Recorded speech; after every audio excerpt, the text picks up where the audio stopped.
divorce or whatnot, but the just being date nights and all of that stuff, I saw that prior.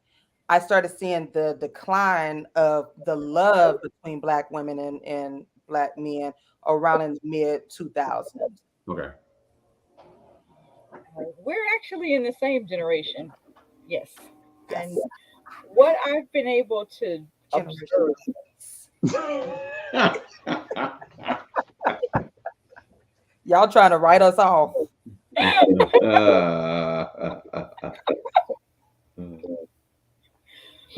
what I've been able to observe is very similar to what Coach Deshaun was saying. But I think one of the differences that I have on my take about what those outward manifestations mean, there are many people who say that the relationships of old were the model because, grandmom and granddad stayed together for 35, 40, 50 years. Right. And they're not looking at whether or not those were happy years. Mm. And I don't mean that every relationship and every day has to be, cloud nine, because life does give you problems sometimes. But overarchingly, as a premise, many of those relationships were not functional. They were not conducive to the growth of both people. They were dysfunctional, as society tends to say that with a little more levity than they should, considering what that actually means and how that manifests in their interactions. But the problem with those unhealthy relationships is that now women do have the resources to leave. And Okay. because those resources to leave are more available, people aren't dealing with the real problems that are causing their relationship turmoil. Mm. In a lot of situations, it really is just easier to leave. She doesn't have to deal with his abuse. She doesn't have to deal with his control. She doesn't have to deal with his lack of knowledge of how to say, I love you. She Mm. doesn't have to deal with any of that. And when she's able to now leave, that dysfunction of not being able to communicate about real issues is lost in the resources that she now has access to when she didn't before. So I think right now that makes it worse, because when people get out, they really haven't identified the problems that push them out. Yeah. Whereas before, you have to stay in this situation. There's no other, there were no options.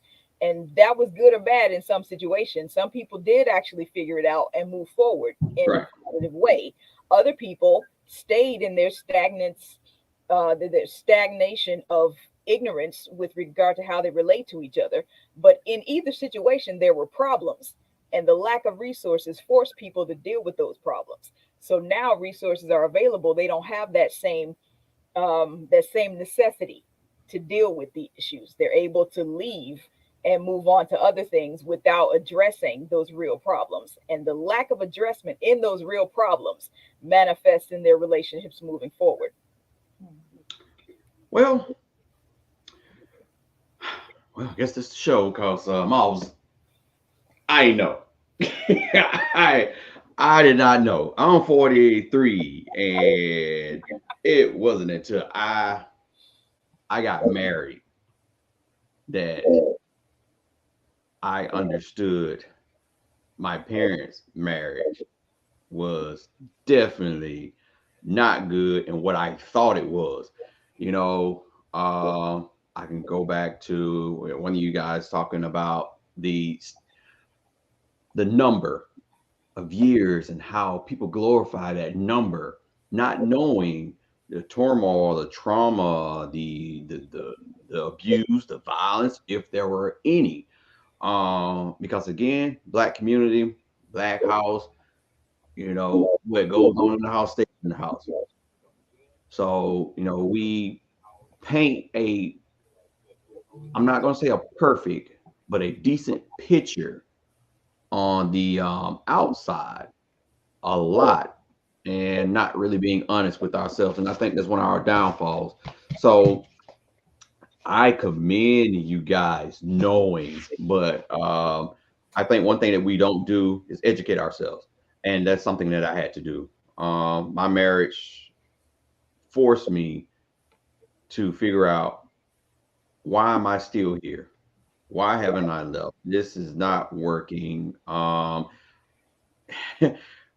did not create marriage to be this way. And it it took my mom, my counselor, a couple of people to repeat the same thing. If you're not happy, leave. They didn't say it in that sense, but that's pretty much what they was insinuating. And I just had to, take that leap of faith and go. So, with that being said, let's jump into the ugly truth about the separation of black men and women. Guys, it's time to wake up. So, So can let let me interject. What I want people to understand also, Mhm. I know we always focus on the long, like people are like, well, the longevity, but it came with this, that, and the other. I want to change that narrative because I knew a lot of couples, including my aunts and so forth, who are still married and they've been married 50 plus years.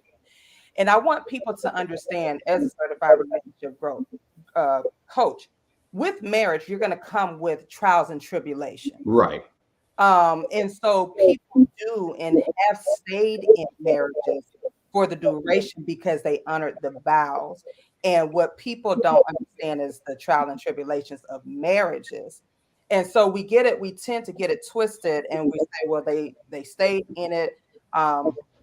Due to this, that, and the other. Now, of course, God doesn't want you to stay in a marriage that's abusive, physically or verbal, whatnot. And you have had people to leave.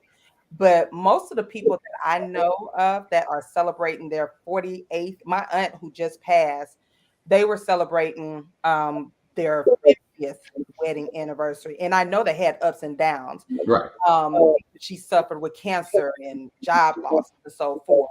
So that did take a toll on their marriage. My parents were married; they would have been married 51 years, into both of them deceased, and that came with a lot of trials and tribulations. Both of them had cancer, and they had to, my mother had to live overseas while my dad was in the military. X, Y, and Z. So I want people to understand that with marriage and that longevity, there are good. It's a lot of good with that, but there are trials and tribulations that you're going to go through as a couple. That's going to make your marriage much better because you have to go through a storm with someone. If you're united, connected with that person, you're married, you're going to go through a storm.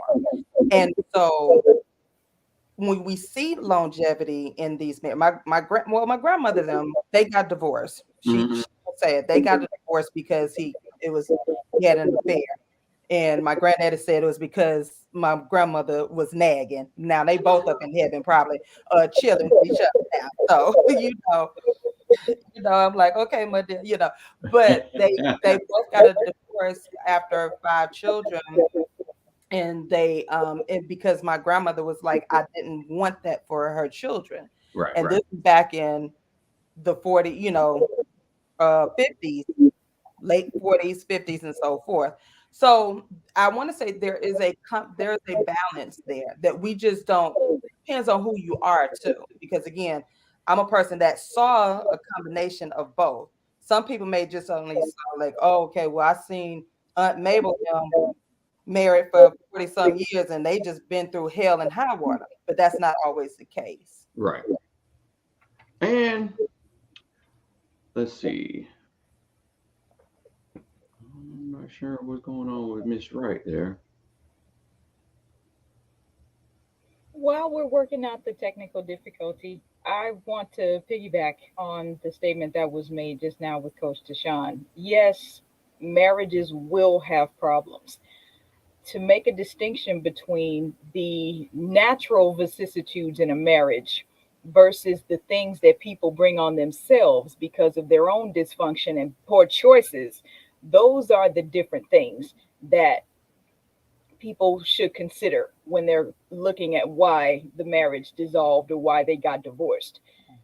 What you're talking about, someone someone having cancer, someone losing a job, someone suffering a different death in the family. Life Right. will knock you down sometimes. And having that marital partner to strengthen you and build you going forward is a blessing, like none other on this side of the coming of Jesus. Amen. Amen. However, there's some marriages that were not that supportive, that the people were not that supportive of each other in their Yeah. relationship. If the man wasn't physically abusive, he would deny the woman's need to hear I love you because he was the provider and felt like it was enough that if he paid for the house and bought food and paid the bills, that she should know that he loves her by those actions. Yeah. When he had a different emotional need that he wasn't willing to meet. Yeah.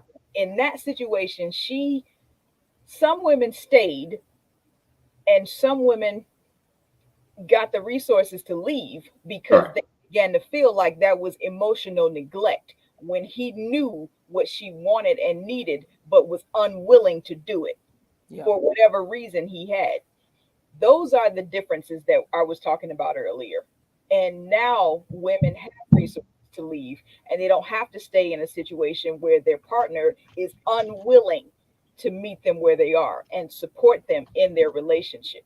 Before, he figured it out. He's like, 20 years I've been married to this woman. I thought it was enough. And now I get that it wasn't. And here we are together 35 years. Hmm. That is a growth process, Yeah. but not all men are that receptive to what their women would need. And some women now are able to leave rather than stay in a situation where she wasn't being emotionally sustained because he was unwilling to, not incapable, but unwilling to. Yeah. Well, so you guys kind of got a little ahead, but I like that because that's actually we can revisit everything you just said when it at the end because I have problem and solve, and so that is one of the problems we're not seeing that what you're talking about to Sean again.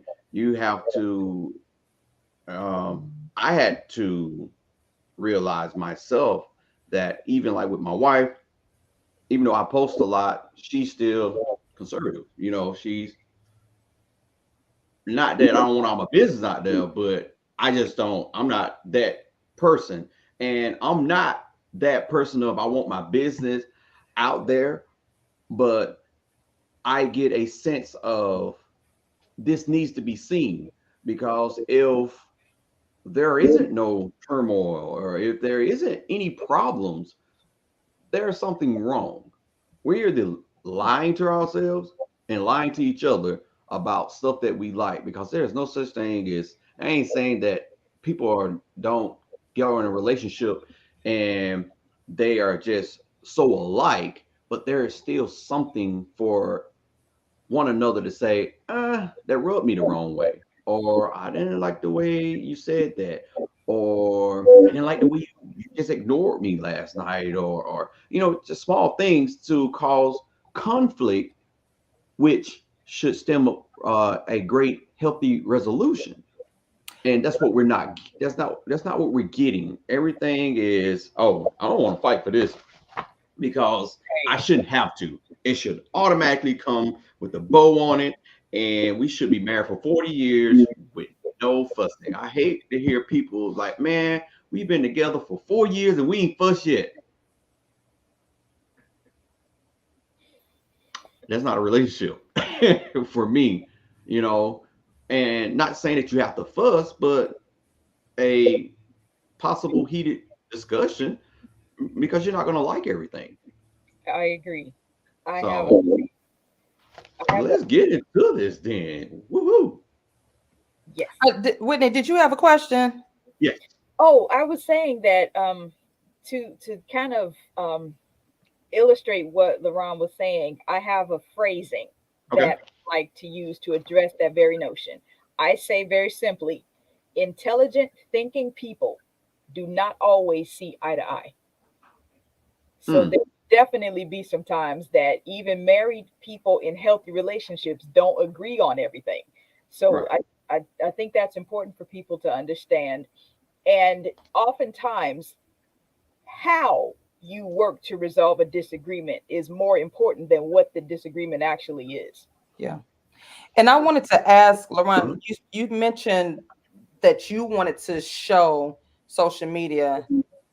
Well, it's not even social media. It's just in general, and it just so happened that social media has that access to show some of the stuff that I do show, Mhm. but I do it all the time. Even when we're out, I'm holding her hand, I'm opening the door, I'm saying, um, I'm being my natural, loving.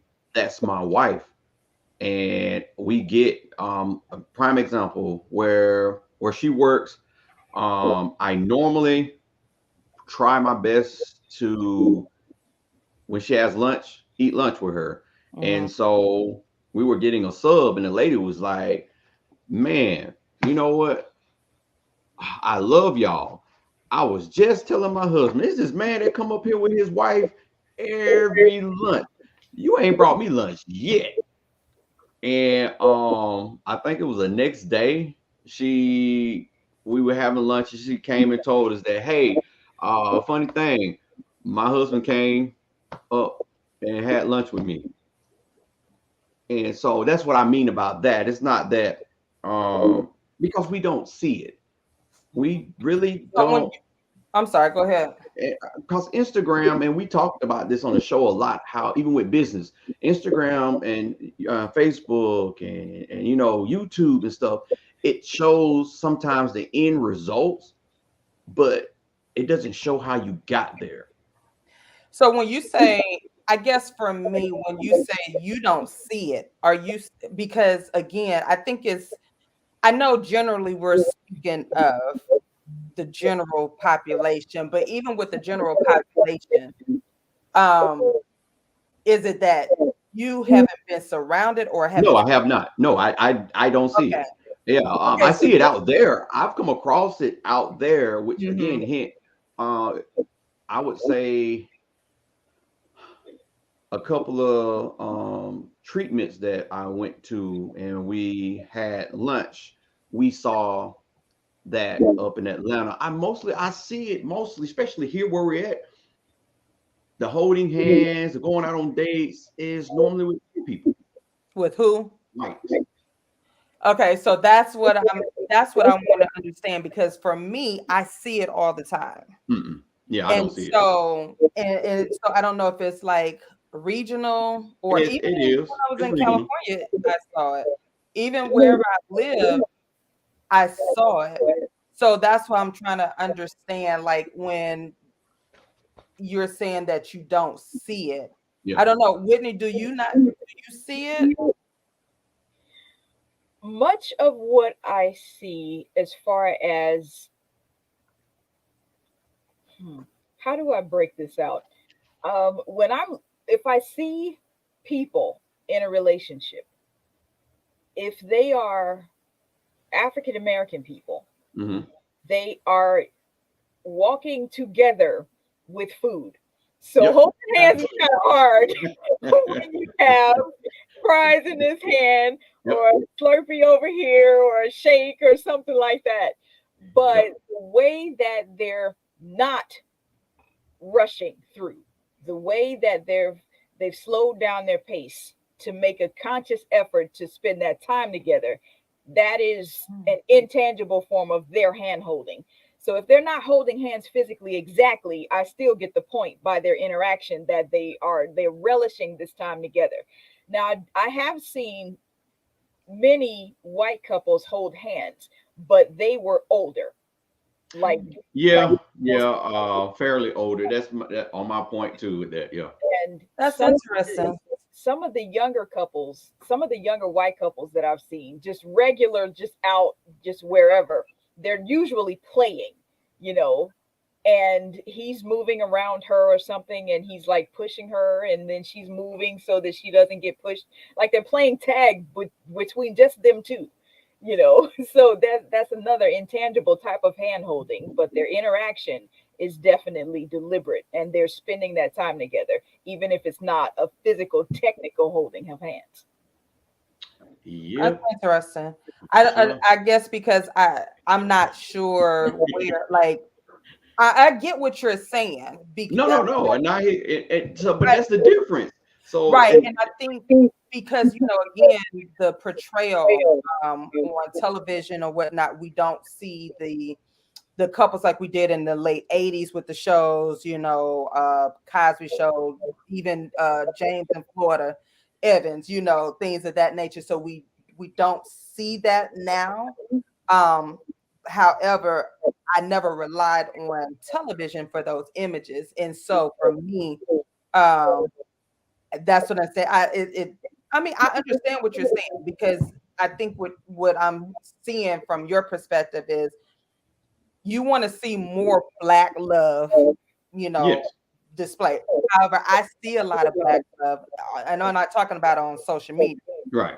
So and and it could be, um, I don't know. I mean, I do see everybody. Honestly, I do see. It's But you're right though. You made a point. It's regional.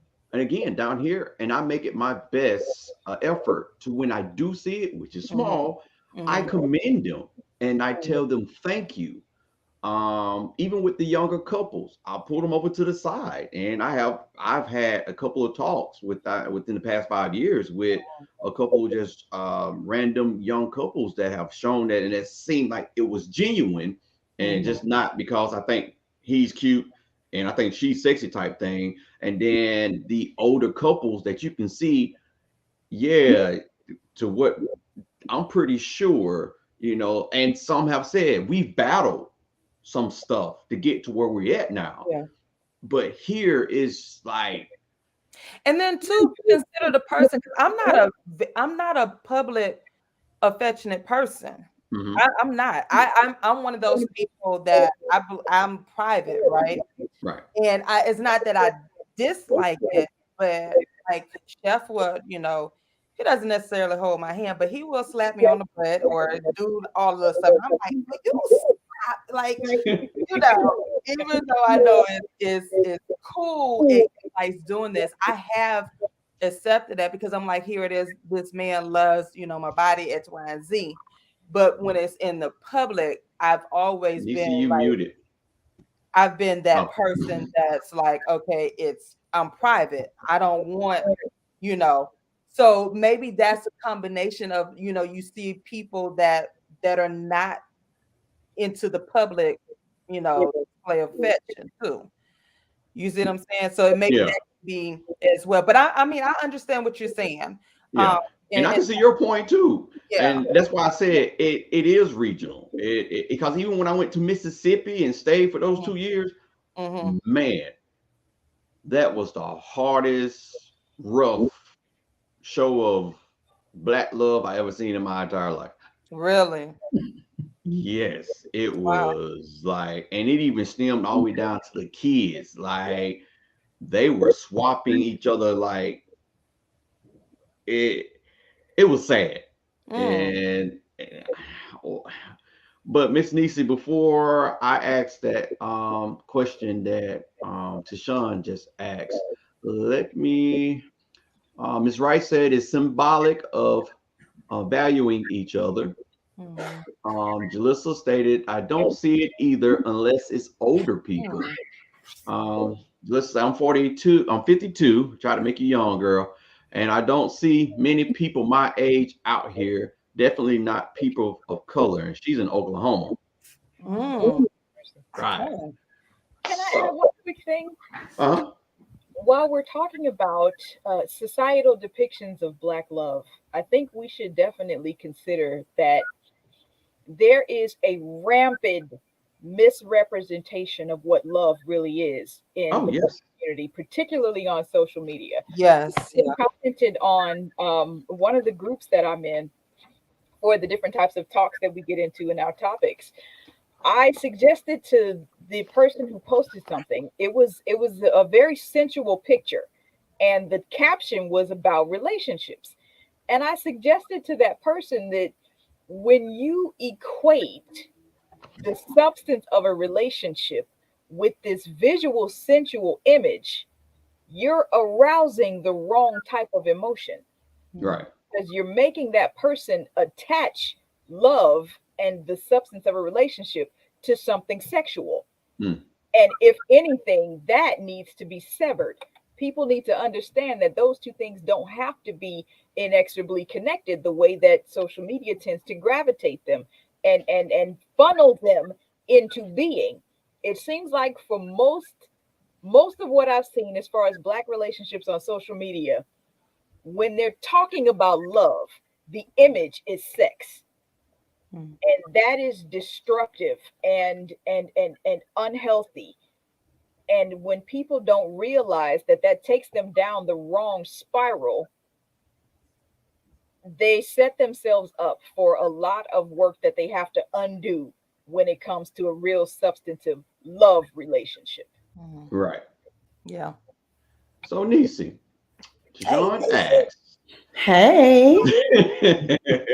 John asks, do you see black love when you're out and about, regardless, preferably in person, but online? Do you come across or in contact with true black? Well, what you think is true black love?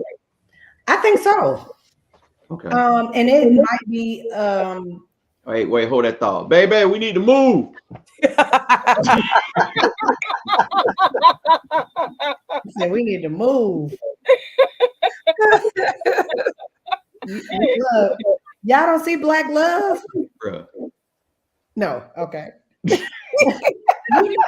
may be how I surround myself. So Yeah. I get to see Sean and her husband. I get to see you and your wife. And the couples that I do see very healthy couples, and I see unhealthy couples. And then I see your singles, but I do get a chance to see black love. They said the dating pool got pee in it. But I don't think that goes for everybody. It is out there, but I don't think they portray it on like social media. They don't. What you see on social media is like Evelyn said, the combination of like It's trash. trash, sex, and Trash. it does cause a division. See, Lisa baby, said, Yeah, let's baby, travel. baby heard it. Let's travel, division. baby. And again, and I before we go on, in which we are finna, uh, Nisi stated clearly, and my let me go back and say you're right because Nisi, you guys, to Sean, the little party that we had again, but we had to step outside of here. The the couples that we are in tune with and that we see and that we get inspiration from, they're not here. And we're in contact with them. Matter of fact, thank you to Sean. Uh, we just got business coaches for us, and Okay. they're a couple, love them to death, black couple. And so again, it's like everybody's outside of Albany, and it's just Albany is a very Well, guess what you're gonna do? Guess what you and I'm Lisa changing it. are set to do? I'm You're setting the example because I'm pretty sure other people are probably thinking the same that are yeah. sitting at home and saying, you know what, there are no black couples out here. So I believe God places you where you're needed. Oh yes, You, yes, yes, yes, yes, yes, you yes, know what yes, I'm saying? And yes. I think with you and Lisa, you all are setting examples for people that are around you, but may not say anything, but may have the courage one day to say, you know what, let me connect with them. I just believe there is like there is there's a Why you I know Whitney lying? can You need to stop sum this up for lying. me because I be long winded. I be See, trying. yeah, Whitney I'm be good. having the answer to it. I don't know, Whitney. I Can you was telling tell my me? wife stop lying, but but it's Oh, I'm But gonna we have to need have more. Whitney as We my need more of interpreter. that though. We definitely need more couples because, um, and I think I think it's the type of people you surround yourself with. You Yeah. know, Again, that's why so I'm so happy I have you guys because yeah, I'm I surrounded by you guys. You might be distant, but I know how and to reach out and say, "Hey, I need some couple love." And vice versa, because I learned from you all. Again, I'm a very private person. And I've even had talks with Janice. And I remember in the beginning, I was like, Janice, I don't know how to, child, I don't know how to let loose. And Janice would give me some advice on whatnot, even your wife, Lisa. So we learn from each other because right, even though this is my second marriage, again, I'm learning to, be publicly okay with holding my husband's hand or Right, hug him or even kissing him in public. right. Whereas before I'm like, oh my gosh, did he just kiss me in front of everybody? Did he grab my butt in front of everybody? oh, like, oh, 'Cause me and that my was husband lip lock. We'll be right on in public. Yep, My kids be disgusted. They be like, yep. look, I just walked my baby to her class at college and said, give me a kiss. Mm-mm. see, so I learned from you all, and it's cool. I like it, and it brings me back to where I saw my. Now, for me, I didn't see my parents be affectionate like that, but I also saw my aunts and uncles be publicly affectionate. So it depends on, your household or whatnot. Again, I come from a very private family. Wasn't nothing wrong with that. That just came from the privacy of my dad's side of the family. Literally, are private people to this day. So, but I learned from you all. I think it's awesome that we can do that no matter what stage of our marriages we're in. Miss right, Wright says social media depictions are based solely upon materialistic things that are inconsequential in real relationships. Ooh, look at me saying big words. Everyone has value, but social media centers it on being high value. I can See? agree with that. I know some nice couples here that are beautiful in black love. Yes, I should introduce you to them. Yes, you've been holding out on me. See, it be your own people. I'll be out here struggling. And ooh, boy, I tell you. No, seriously, if we can't influence those close to us, then we're not doing enough locally. And yes, baby, you know what? that's trying to get her out of her shell. I am not a PDA person. You are with me, so you might as well get used to it. Look, Uh, I am private. Yes, no, you are not. I'm sorry, guys. We don't mean to fight on the line, but yes. Jalissa says, surrounding self with like-minded people is a great thing. you know And what? Ms. Rice said, public display of affection are announcements to the partner in the world that this person is with me. So if y'all can see this big whoa, Yeah. and if you can kind of see the little dark picture in the background, you know I'm headed. Oh, this gonna be good. All right.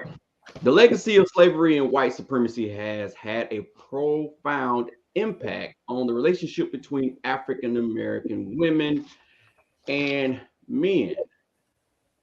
Where did it start?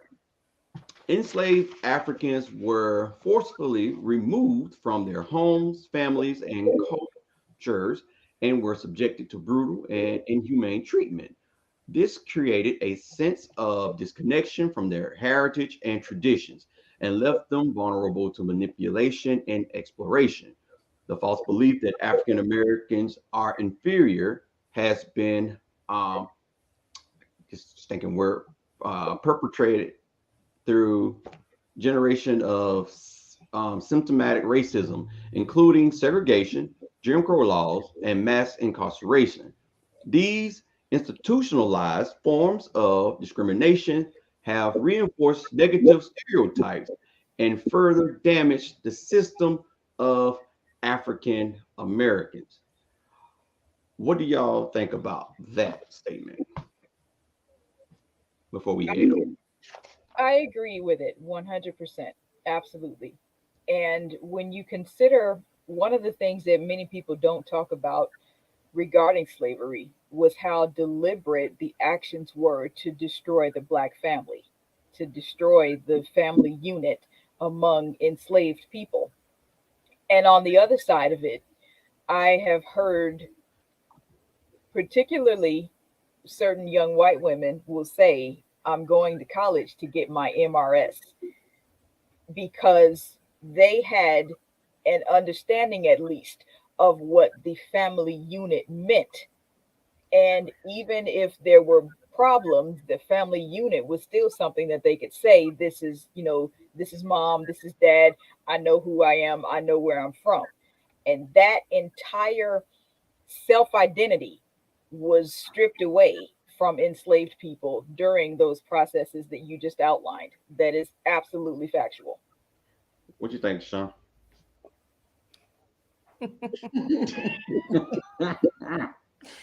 Listen, I know. I mean, I agree with what Whitney said. For me, um, I like to move forward with that, and I say that we have the power now to change that narrative. I agree. A lot of my white colleagues, the women, they going to college. They already know what they want. They know they're going to get that husband, that marriage, that family, and whatnot with no problem.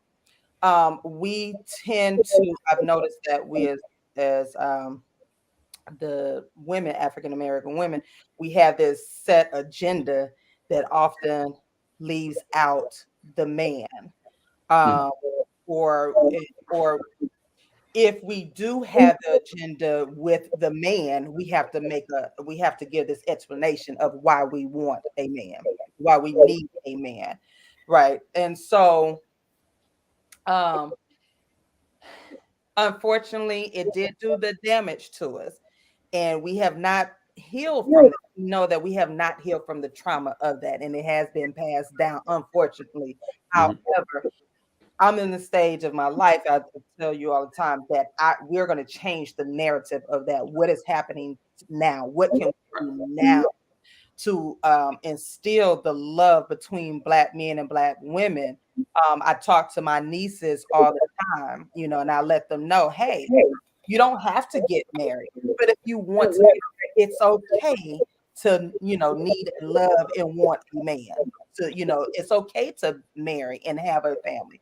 If you don't want children, it's okay. So giving them this permission to live and not say, not do what they've been conditioned to seeing in the last 10, 20 years. And just giving them the okay that, hey, if you want to get married, if you want to go find your Prince Charming, it's okay, do it. right. Let's do it. But now we know what to look, and not just for our women, but for our, young boys as well, young men. So that's my take on it.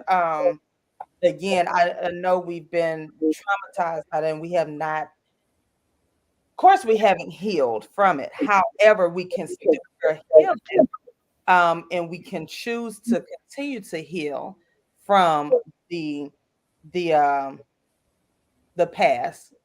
The trauma. Right. So, what about you, Miss Niece? Oh, okay. So, I love that cup. But excuse me. Got some. I love it. I love it.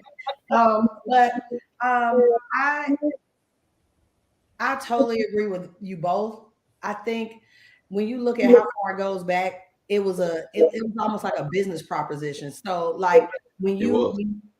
think about it, think about it. When you're designing a business, you design it from beginning to end. Now, the rest of the people might not know what your end goal is, but Mhm. you know. So if I can separate everybody, so guess what? I'm gonna let the light skinned ladies stay in the house. Mhm. They're gonna be outside. So Mhm. now I'm hot, I'm thirsty, and I'm looking at my sister like, what make her better? Yep. And then you have now I have many husbands because you done sold this one.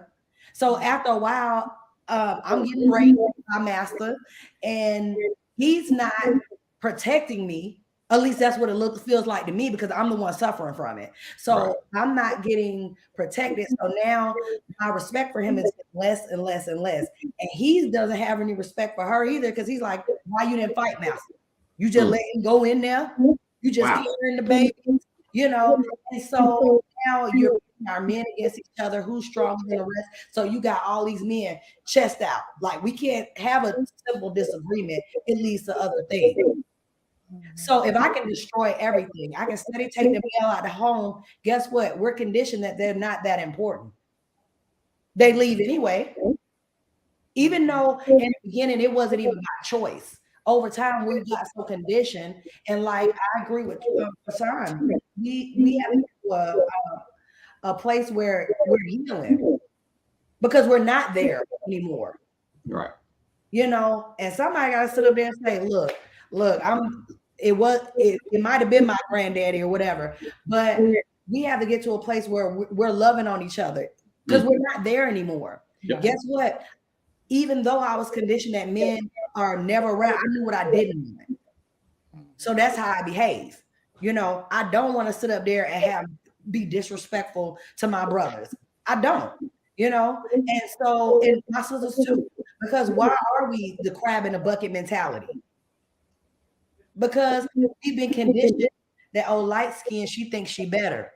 No, she human just like me. There's no difference. So I agree with Trishan. Like I think I done mixed up the nickname and the actual name. Trishan. I did it twice. I did it twice. I had to correct myself. We have to show love now. Yeah. We have Yeah. to show love now. Like what better time to do it than today, right now. We don't have to wait until oh it'll take us 500 more years. Not if we all give it a little. That's an excuse. Yeah, An excuse. As Wright exclusive. states, it becomes a core belief. Wifey says this is a reflection of trauma, and in some ways, maybe we don't show affection in front of others because we often got in trouble for being PDAers and showing love. Hi, I didn't think about that. Mm. Amongst each other and the top and the public. It is PTSD response that is somewhat embedded in us, not on purpose, that we don't do it. I think that us definitely having this conversation now is the first step. And that's it. I think we should have more conversations, these unsettling conversations that makes us not only even with adults, but definitely with kids. And even I'm not going to say dumbing it down, but putting in words to where those that are comprehending stuff that this is having some form of comprehending conversation in this sense because there I'm going to play a video about how wife sent me that a child was explaining this very thing. So women,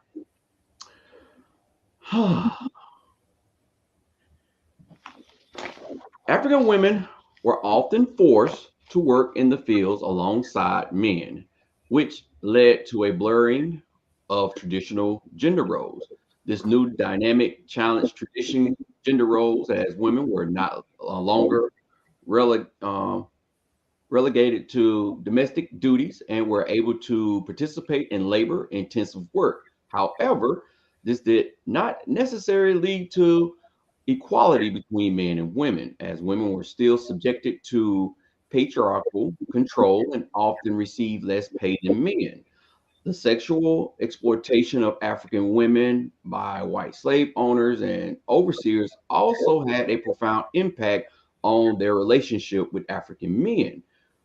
You guys are being kind of psychic. I did not send this thing to y'all, and y'all are just tearing it all up. Okay, I love you though. Women are often subjected to rape and sexual abuse, and the resulting children were often sold away from their mothers. This created a sense of mistrust and trauma between African men and women. as men were unable to protect their loved ones from this violence. So let's talk women. I am going to it's three of you guys. So the last two, just ask all three of you. But to Sean, society has um this damn excuse me, this word here, Perpetuated. perpetuated. I can't stand this word, even the pronunciation part of it. Perpetuated harmful stereotypes about black men and black women, which have contributed to a sense of division and animosity between the two groups. What is your take on that? Society has perpetuated harmful stereotypes. I said it's a combination. It's a combination. It says society has perpetuated harmful stereotypes about black men and black women, which have contributed a sense of division. I would say it's a combination of our past. Um, Again, as Nancy stated earlier, what we've been conditioned to seeing over time has contributed to the sense of division. If we're constantly shown images of one thing I can respect of James Evans' character.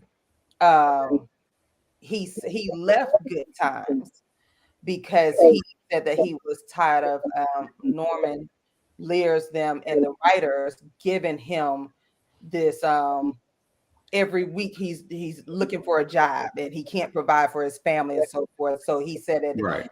he had to walk away from that because he knew that was not true. And so the images that were put out there, over time. So I would say it's a combination of society, media, um, within our own circles, because let's be honest, a lot of us have created the narratives within our own homes. Mm-hmm. So when we talk bad and down against our own people. So I can't just say that it was the white man and the white woman that did it, but a lot of us that did it, we'll be the first one, girl, hide your purse, such coming over, girl, such, or, versus having the conversation of, okay, well, your aunt or your uncle, they're dealing with drug, usage or this, that, and other. So I would say it's a combination, not just society, but media and a lot of the facets that we've dealt with or dealing with. Okay. I will to be honest with you, I would think society is pretty much it. Like that is the both of it is because society was them, and still has been, and we've just bought into it. Miss Whitney, black men and black women have different experiences with racism and discrimination, which can create tension and misunderstanding between them. What's your take? Absolutely, yes. I agree with that 100%.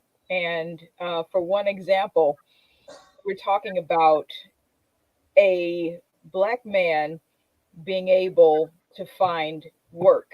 Like Coach Deshaun was saying, I respect John Amos for leaving Good Times for the same reason. I really appreciate that. And Terry Crews also in recent years, he Yeah. won't play a character if that character is gonna die at the end of the movie. Be- Right. No, wait, hold on. Do you mean the beginning of the movie? Black folks always died at the beginning. Right, but Terry Crews was saying that if his character was going to die, he didn't want to You're play gonna it Right. because there were Right. too many images of black men dying over and over and over and over, and he did not want to perpetuate that. So that's Right. a similar notion as John Amos had with the work.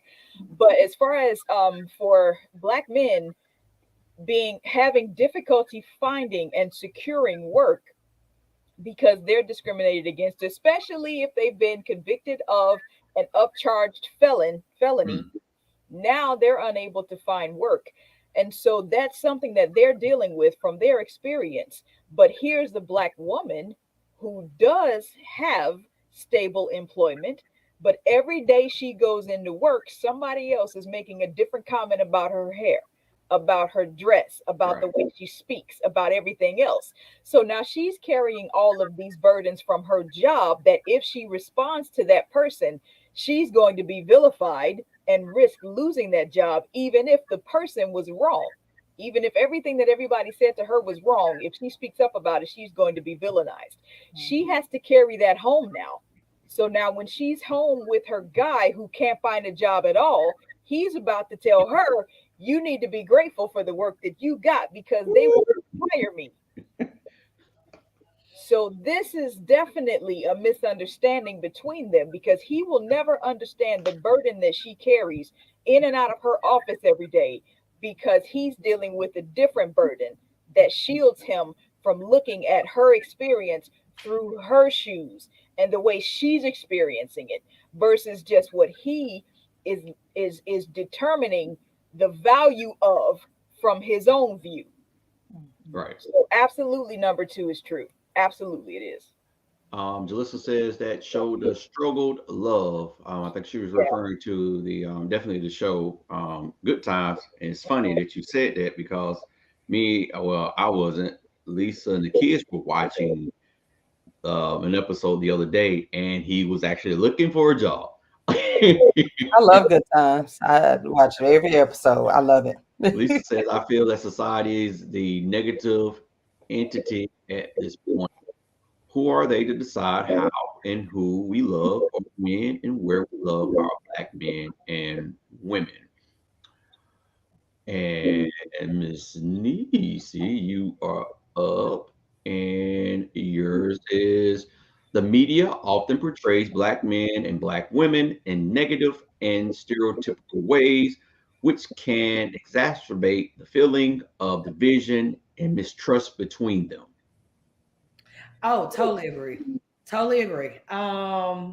Like when you were just talking about the man that doesn't work, doesn't work and the woman goes to work. Then you have the flip side of that, dope boy, the one that makes all the money and he cheats and he's just but he got the money. Right. So it's taught us, you know what? I can devalue myself for $1. You Hmm. know, at least I'm not broke. At least I can buy these nice clothes and these nice shoes. And I can get me a BBL and I can, get me these big stupid red shoes because because he loved me and he got money. So then it further makes you look at your friends. Well, like I don't want that struggle, love. They Yeah. over there struggling. Yeah. Ray, he working hard. He's in between jobs, but he thoroughly loves his wife. So I see it differently. You'll get don't nobody want to see that part. You Yeah. know, where a husband and wife or boyfriend and girl are really on the grind. They're not cheating. They're not selling drugs. They're not on the struggle, but he might not make that much money, and neither does she. Right. But they don't want to see that. That ain't what they want to see. They want to see the dope boy. Yep. They want to see the one, the football player. I want one too, so I'm willing to accept whatever comes along with it, just for me to have it.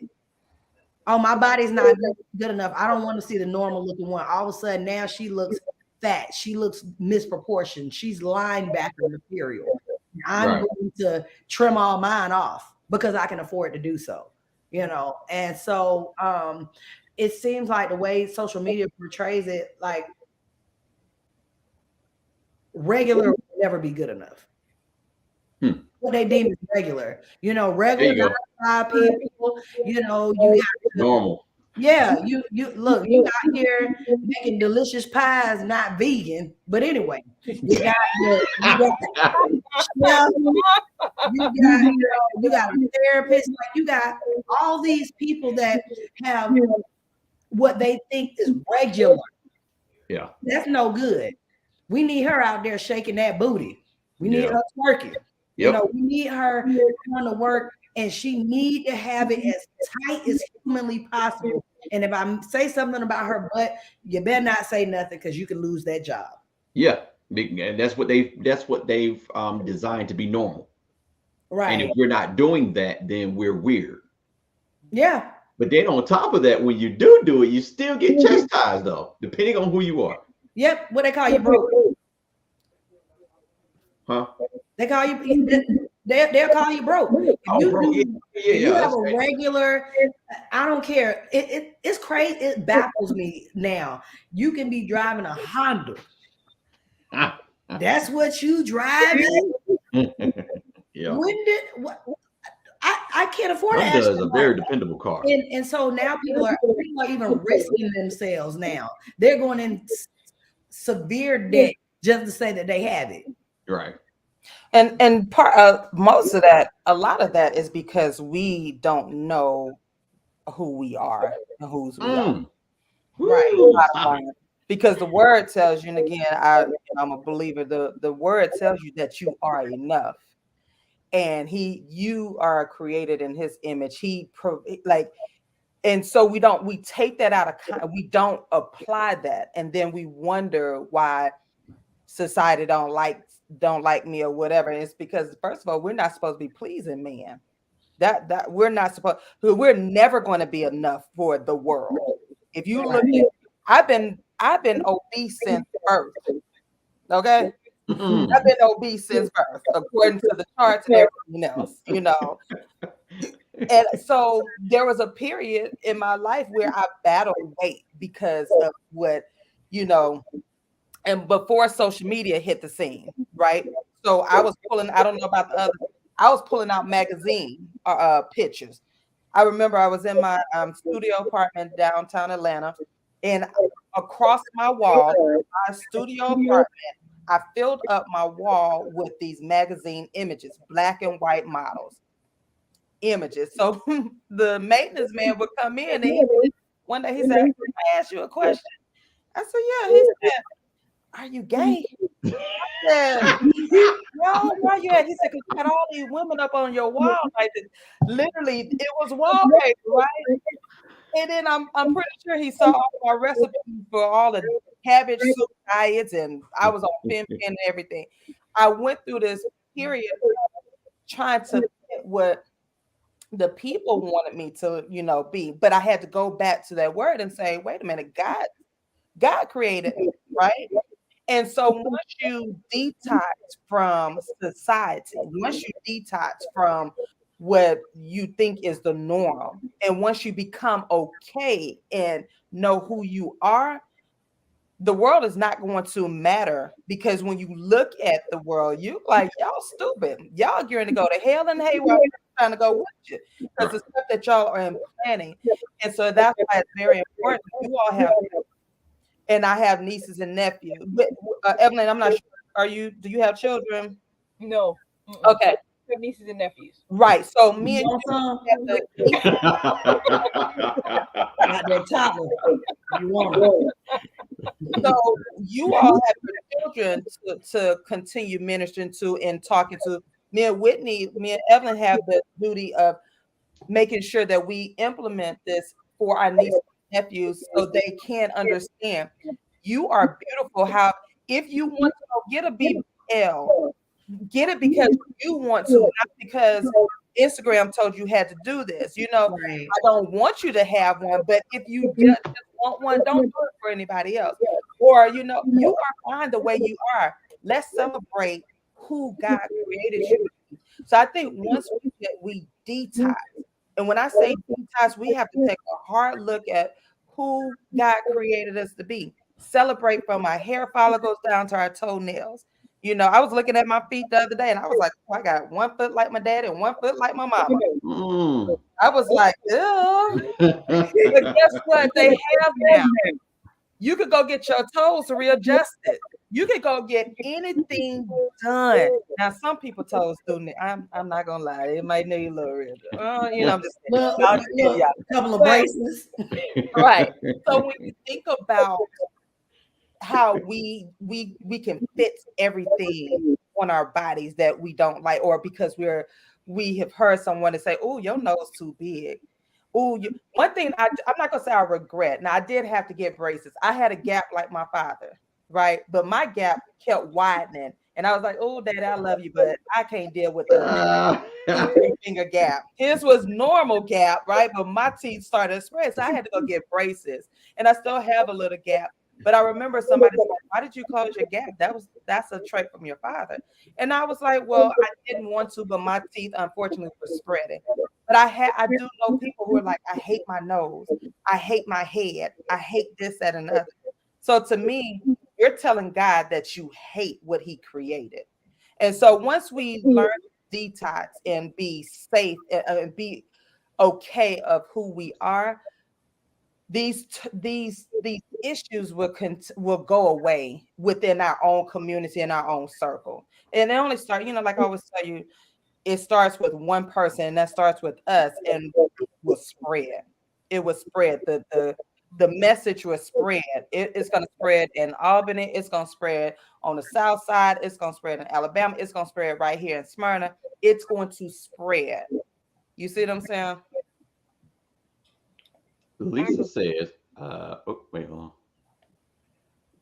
Yes, we equally receive negative um, connotations as black men and black women. Yes, Evelyn, this definitely speaks to our misunderstanding. Mr. Mhm. Johnny Prince, what's up, sir? Love you. Thank you for coming in. We put so much like and trust into society is Yes. sickening. Jalissa states, so amazing to me that a lot of black men didn't know about the hair situation for black women. Mhm. Um, Ms. Rice says, is to prevent the unity of the black family. So social media today has us pitted against each other. In the 60s, the men were sent to Vietnam or jail, and the women had to find employment to support the Mhm. family. Then abandoning women and children became popular. Still happening today. Um, Jalissa added me too. I had a subscription Oh, to Vogue. yep. Oh, all those magazines. I'm gonna do this one. The history of slavery and racism in the United States has created a legacy of trauma and pain that can manifest in the relationship between black men and black women. So it goes back to everything that you guys just stated with the first two and three. Um, Trauma. I know, and Sashawn, I definitely hear you loud and clear with the moving on and healing now. But what I've learned, definitely from going to counseling and going to school to be a counselor, which I probably still may end up going back and doing. Um, the trauma. We can't find self. We can't heal self if we don't identify with the trauma. And what society does for us is hide our trauma. Our trauma is hidden, our trauma is misleading, our trauma is like It's judged. diluted and almost to the point that it doesn't exist. To why are you still mad? That was 100 and some years ago. That was 1,000 years ago. Matter of fact, I don't even remember it happening. Why are y'all bringing this stuff up? Because you are hurting my kids when you bring this stuff in school, telling our kids that such things like this happen. It did. So, like, even with me, I came up in a family where I saw trauma. I didn't recognize trauma until afterwards, but I knew there was something going on there. Um, it caused me to have issues with myself that now as an adult after sitting, reading, going to counseling, realize, dang, uh, my parents were messed up. Heck, my grandparents were messed up. If I dig a little bit deeper, my great great grandparents were messed up. And you really can't say this about everybody's parents on the level of trauma, but we run from it. And to this day, we still do that, you know? I have a quick thought Sure. that I would like to interject at this junction. With regard to the brutality of slavery, There are two camps of people. Hmm. One camp says, oh, it's horrible.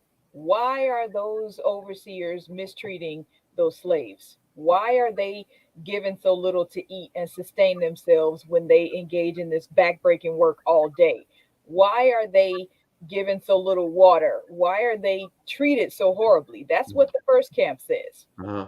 The second camp says, why are human beings treated as slaves? That is the distinction between those two premises is the foundation of where things are right now. Are you meaning that I see I don't see color? No, African Americans in general have been so dehumanized that people have justified doing the bad things to them Oh that yeah. they did. That's why it's so important to this racism issue that black people are supposed to be inferior, because you wouldn't treat a human being that way. Right. So to justify doing this to a an African American human being, they must not be equal to white humans. Right. So to put them down and to create this inferiority notion in them will justify some of the people's will silence some of the people's consciousnesses about what's happening to these people. If you remember this movie called A Time to Kill, starring Samuel Jackson Oh Right. and yeah. Matthew McConaughey, Hmm. Samuel Jackson's character played a father whose young daughter was attacked and raped and beaten by a group of white men. Yep. Matthew McConaughey played the lawyer who defended Samuel Jackson's character when he went to the court to get justice, and two security guards ended up dying. They were going to charge him with murder for those security guards. And when, as a defense attorney, Matthew McConaughey went through the graphic nature of what had happened to Samuel Jackson's daughter, he told this white jury, look at everything bad that's happened to her. Now imagine that she's white. Mhm. That made the difference in so many people's mind, because for a long time, black people were not seen as whole people. They were relegated to animals, relegated to being inferior, relegated to everything but a whole human being. And that was so that those two original camps, why are the slaves treated so bad and why are there slaves? Those two camps couldn't come together on that point because of the way that black people were treated in general. And it became a notion of they're not humans, they're animals. So you can treat them like you can leave them out in the back. You can give them just a little bit of water. You can give them just a little bit of whatever. That mentality has not gone away. Legally it's not supposed to exist, but in everyday practice it does still exist, very very really, very tangibly. And when we deal with the idea that there are white people living today who do not consider black people whole human beings, that isn't necessarily just our trauma as black people to overcome. They have to stop doing that. Right. It has to be a societal action that's going to move progressively to move society forward. And here we enter critical race theory. Mm. Critical race theory does not teach hate, it does not teach division. Asks a simple question: how does race factor into outcomes that are supposed to be objective and fair? Now, As Miss Wade, simple as that. why would you say such a thing like that when you know critical race theory? It just it bullies little white kids and makes no sense. And that is again the same thing that happens if white people or whatever majority is manipulating this control, if they want people to stop thinking about critical issues, all Yep. they have to do is vilify that issue. If you turn that issue into something negative, you can turn masses against it before they even recognize what it is. That's the same thing they did with the slaves, with the people who were enslaved. Once you turn a lot of people against the idea that these are humans, inhumane treatment becomes acceptable because they're inferior, they're less than, they don't deserve everything that a whole human being would. And it's that mentality that conversations like this go toward dismantling. And it has to be on larger scales than where we are. Where we are is good. I'm not saying that it's not helpful and useful for us to have these conversations. We also need to have these conversations on a platform with a big white audience. Right. I've heard preachers get in the pulpit and talk about how God does not appreciate when his children are quantified and valued by race, when he's saying that to minorities. Minorities already accept that. They aren't the problem. That message needs to go to the white people and Right. those others who are perpetuating these structures and the ones who seek to vilify efforts to dismantle that infrastructure. All right. So go ahead and knock this last one out, Ms. Whitney. Social with Let's Talk Women. Mhm. Social and economic inequality can also create tension between black men and black women, as they may have different experiences with poverty, unemployment, and access to education and healthcare. Yes, absolutely, that is true as well. One of the problems that this can create is back to the example that we were talking about before. If a black woman has a job and she's able to generate a consistent income, and the man that she is dating is not, suppose they're not married. Suppose they're still technically, for tax purposes, single people. Mm-hmm. There's going to be an economic divide between them because she should be moving into upper middle class income earning and things of that sort, while he's still considered lower income. And that socioeconomic divide between them will likely cause some of her friends to say, "Woman, why are you dating this man who can bring nothing to your life except the title of boyfriend?" Right. And now, for her successes, which she is walking on eggshells every day going into certain offices, but looking like she's successful, for her successes, she gets to pat herself on the back like, I'm better than he is, and I don't need him because he's not going to do anything for me. Now, she may not have come to that conclusion on her own if she was dating him and willing to work with whatever his financial situation was. But there are black women and women in general, but specifically since we're talking about black women, there are black women who have shifted their value from having a man to having a job. Mm-hmm. And when she believes that she is on top of the world because of this job she has, she could begin to belittle him for not being able to make the same type of money that she's making, to not for not being able to maintain the same type of work that Right. she is.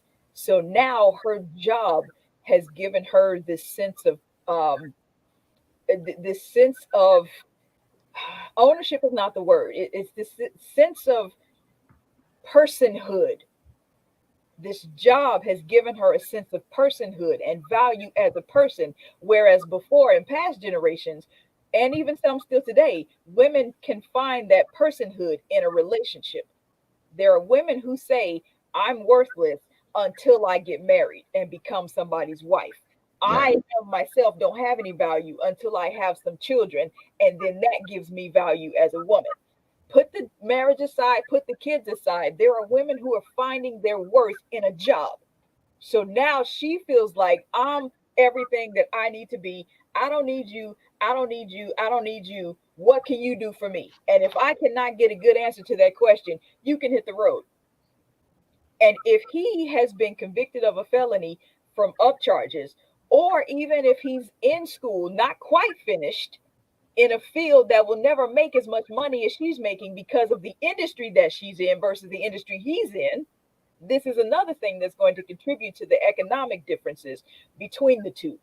And unfortunately, on his side of it, while her friends are telling her, you make all this money, you have all this job, why do you need this man who's bringing nothing? His friends are telling him, you're struggling, but you're a good dude. Why do you want to hang out with this bougie bitch? Not listening to anything you want to say. So absolutely, there are social and economic differences that contribute to the separation between black men and black women. Absolutely, there are. Hmm. So, our next thing is men.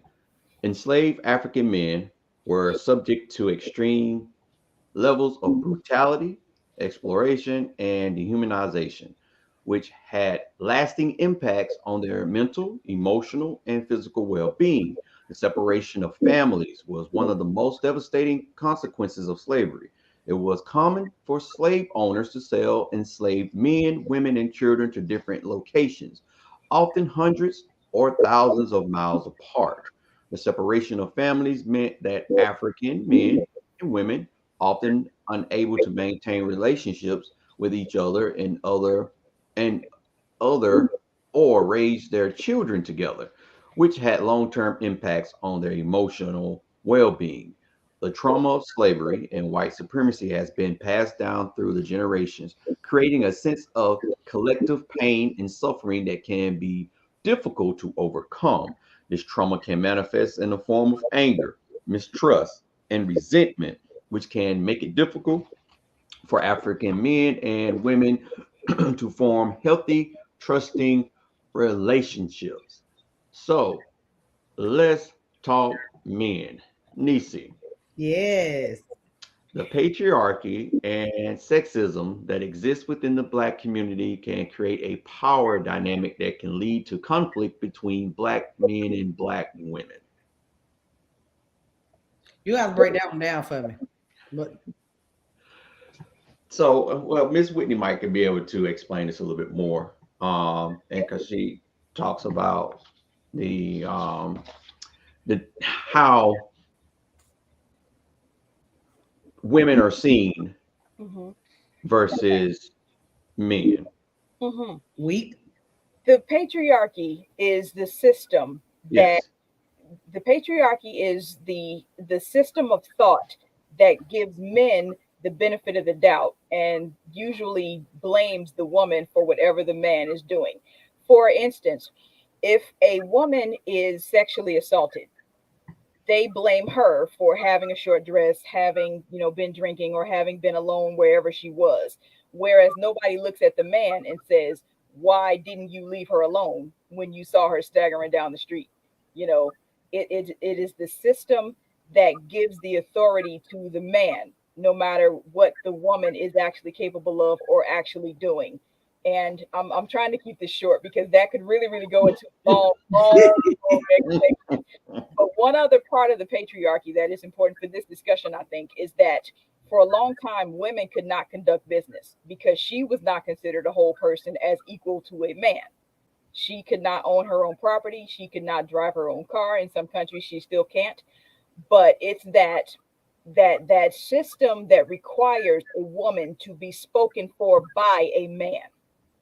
If it's not her husband, it's her brother. If it's not her brother, it's her uncle. If it's not her uncle, it's even her son. But she doesn't have her own autonomy in a patriarchal system. He is the authority. He is the end all to be all. Whatever he says is supposed to go. And there are many people who still have that mindset, and they try to impart it upon to women who relationships with women who think differently.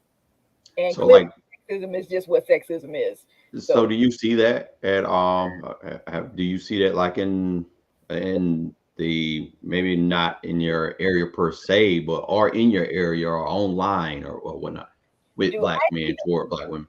Oh, absolutely, I do. Absolutely, I do. Absolutely. That's actually one of the That's actually one of the things that kills me about catcalling. When a man decides that a woman is attractive and he calls out to her, anything she does that isn't a capitulation to his advances makes her wrong. Okay. And that is definitely an outworking of the patriarchy. She was supposed to say yes because he made the effort. If he didn't, then she left him alone. But anything other than that, she was supposed to do exactly what he wanted her to do. It doesn't matter what she wanted. And that's kind of an oversimplification, but yes, that is the overall structure of the patriarchy. The woman is not her own person. She requires, in order to have anything, that it must be represented or given to her through a male relative, particularly her father. Okay. Wenisa, how about this one? Yep. Because I like the way that she explained it. I would not have been able to explain it the way that it is. So, hey, Right. that is awesome. I do thank you, Miss Whitney, for that. Black men and black women are often pitted against each other in the media and in society, which can create a sense of competition and hostility between them. Oh, so recently, I saw Oh, a radio interview with rapper Finesse Two Times and his ex-girlfriend Erica Banks. uh-huh. And he was offended that she would get up and get in her phone. And he said, as a woman, she should take care of her man first. We get up. He said, when I get up, my woman get up. Mm, We're cleaning, we make me something to eat. You mm, take care of me sexually, mm. and then you go to your phone. And I was like, dang, you were like, I really did like you as a rapper. Like now, like I was like, how dare you? And so it piggybacks off what Whitney said. Your definition of what a woman should be doing. Your depiction of her. So you're establishing what her role should be in the relationship. Right. But I think the minute we sit down and talk about what a man should be doing in a relationship, we have further divided ourselves. Mm. Because I really can't tell you what the men's a man's role is. I'm not a man. I didn't wake up one. I've never been one. Someday I'm feeling a little bold and courageous and taking chances that they think that the boys would take, but women and men always have a role. And I've seen it so many times. What a woman should be doing. She should be soft. But maybe I want to be loud and scream like the fellas do too about a football game. Right. That's not ladylike. If I do it, calm your girl down. She being wild. Exactly. She know better than to talk to a man like that. I hear that one too. She need to respect the man what she's saying. But I'm like, why don't we just respect the human being? Right. And both. Right. But you'll see it all the time. It's always a competition. Mm-hmm. All right. So Ms. Wright says because they were considered to be less than human, still happening today by the Karen syndrome. Hmm. Ms. Wright also said, I totally agree. Which, say it again, Tashawn. Perpetuate. Perpetuate jealous and competition instead of relationship. Google, where you at? You're supposed to be helping me. Jalissa said that's happening now. Deshaun, this is yours, ma'am. The lack of positive representation and role models for Black men and Black women can contribute to feelings of isolation and disconnection between the two groups. The lack of positive representation. So again, I'm very careful of words, and I don't have numbers. I don't have the percentages or whatnot. But what I mean by careful, again, when people, it's like the same thing when people when I hear Black men and women, well, especially Black women, say there are no good Black men out here, or there are no good black women out here. And I'm like, okay, so you're telling me that I didn't marry a good black man, Right. or you're telling my other friends that are married or getting ready to get married that they don't have a good black man. So when it says the lack of positive representation, I think it's just again, we have to surround ourselves with like-minded people in communities. We have to push ourselves. A lot of us are just on social media. Let's be Right. honest. Our world is social. And when I say our, most of the people they're living in a bubble. Um, so to me, I don't see a lack of positive representation. I see a lack of us exploring, being exposed to what's out here. It's like when I used to teach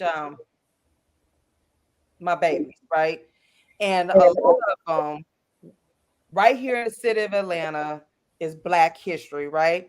But you'll Hmm. be amazed at the number of people who did not know the name of their school that they're going to was after, someone Black that made history. It was a lack of exposure. And I Right. think the lack of exposure um, to positivity, because we fill our heads with the negative has now become our norm, Right. and which it should not be. Yep. So we're constantly giving power to these words. We're constantly giving power to these stereotypes when no, it's not. It's like there's not a lack of positive representation. It's just the lack of being exposed to it. Because we came to Atlanta in 1990, when we were in California, it was sent across the country that Atlanta was the Black Mecca for businesses and Black families and Black. Um, it was Black, everything Black, right? So everybody from California was migrating to Atlanta because of the message that got out. Mind you, we didn't have social media back then. So Right. it was the word of mouth. It was the positivity that came, that covered the airways and that got across to us. So we traveled here. Now they didn't tell us about the half talking and the men like big booties and the hips and all of that, right? We didn't know that when we got to Atlanta.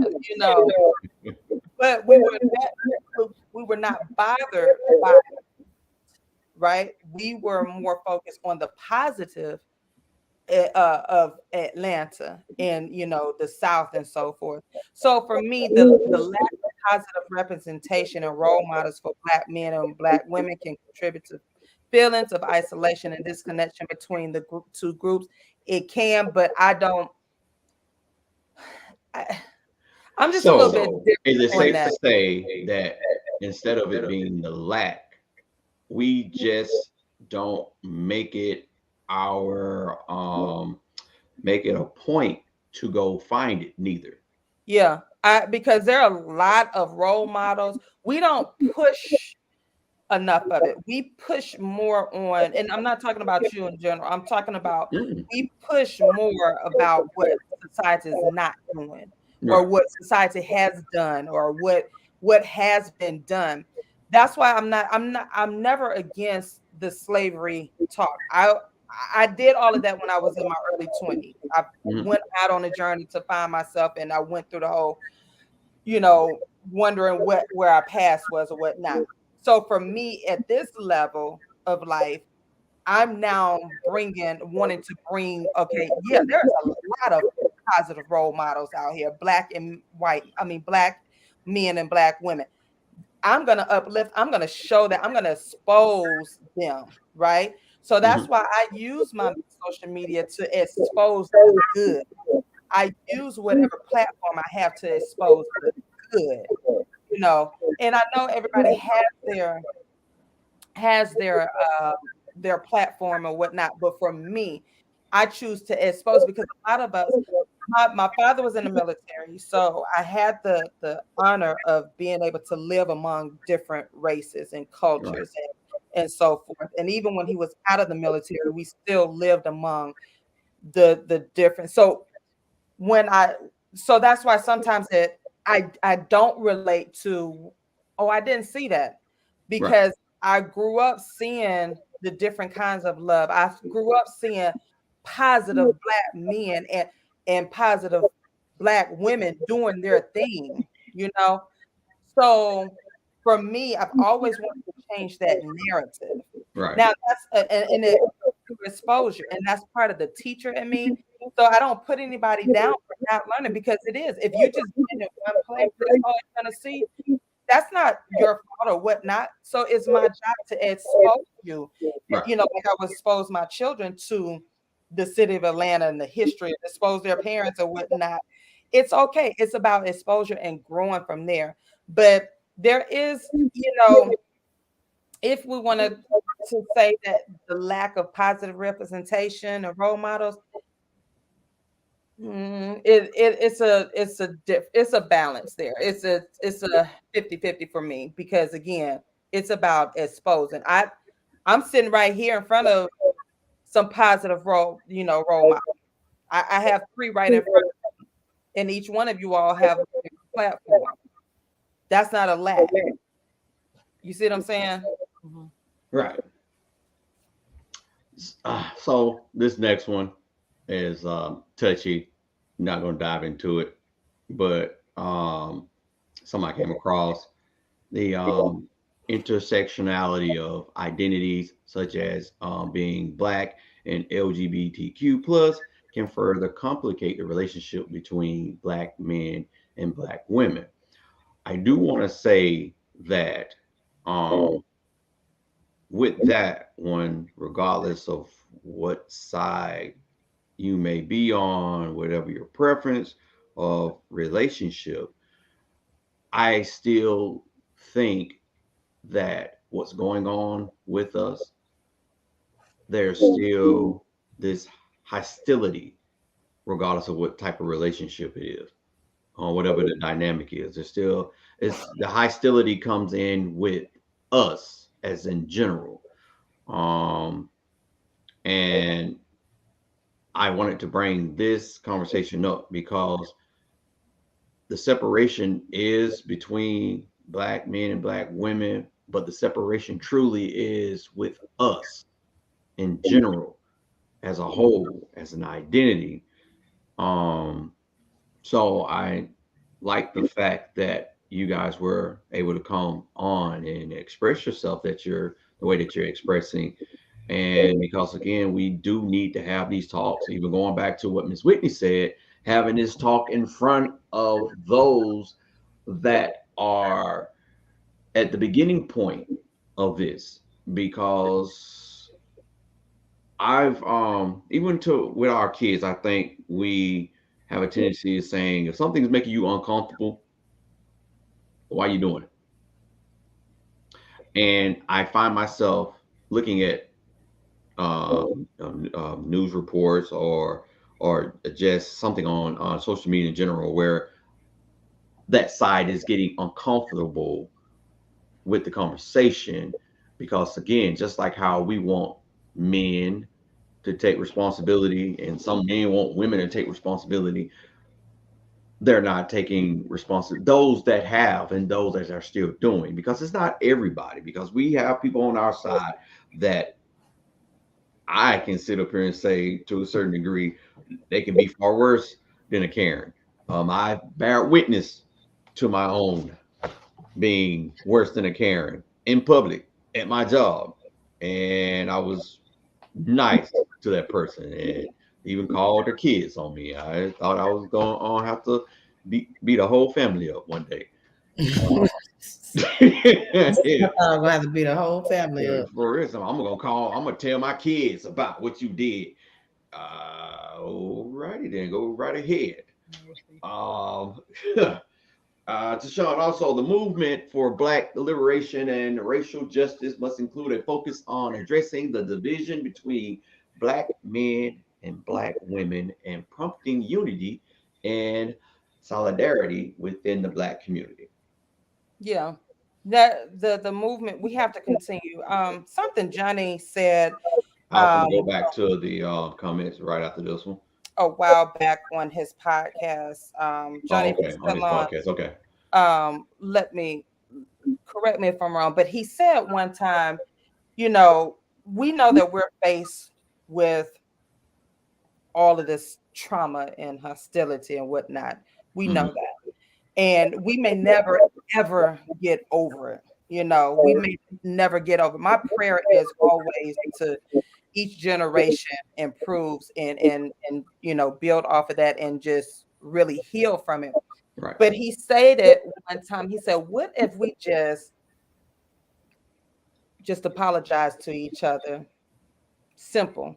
I am so sorry for whatever happened to you." And I'm paraphrasing what he said. I'm so sorry for what has happened to you as a black man and vice versa as a black woman. Right. Let's start fresh. Hmm. Let's start over.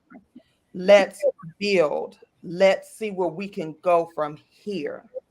Because sometimes your path, let's be honest, I'm not gonna say we're never, but there is some trauma that is so deep rooted from generations ago. We may not ever get the answers.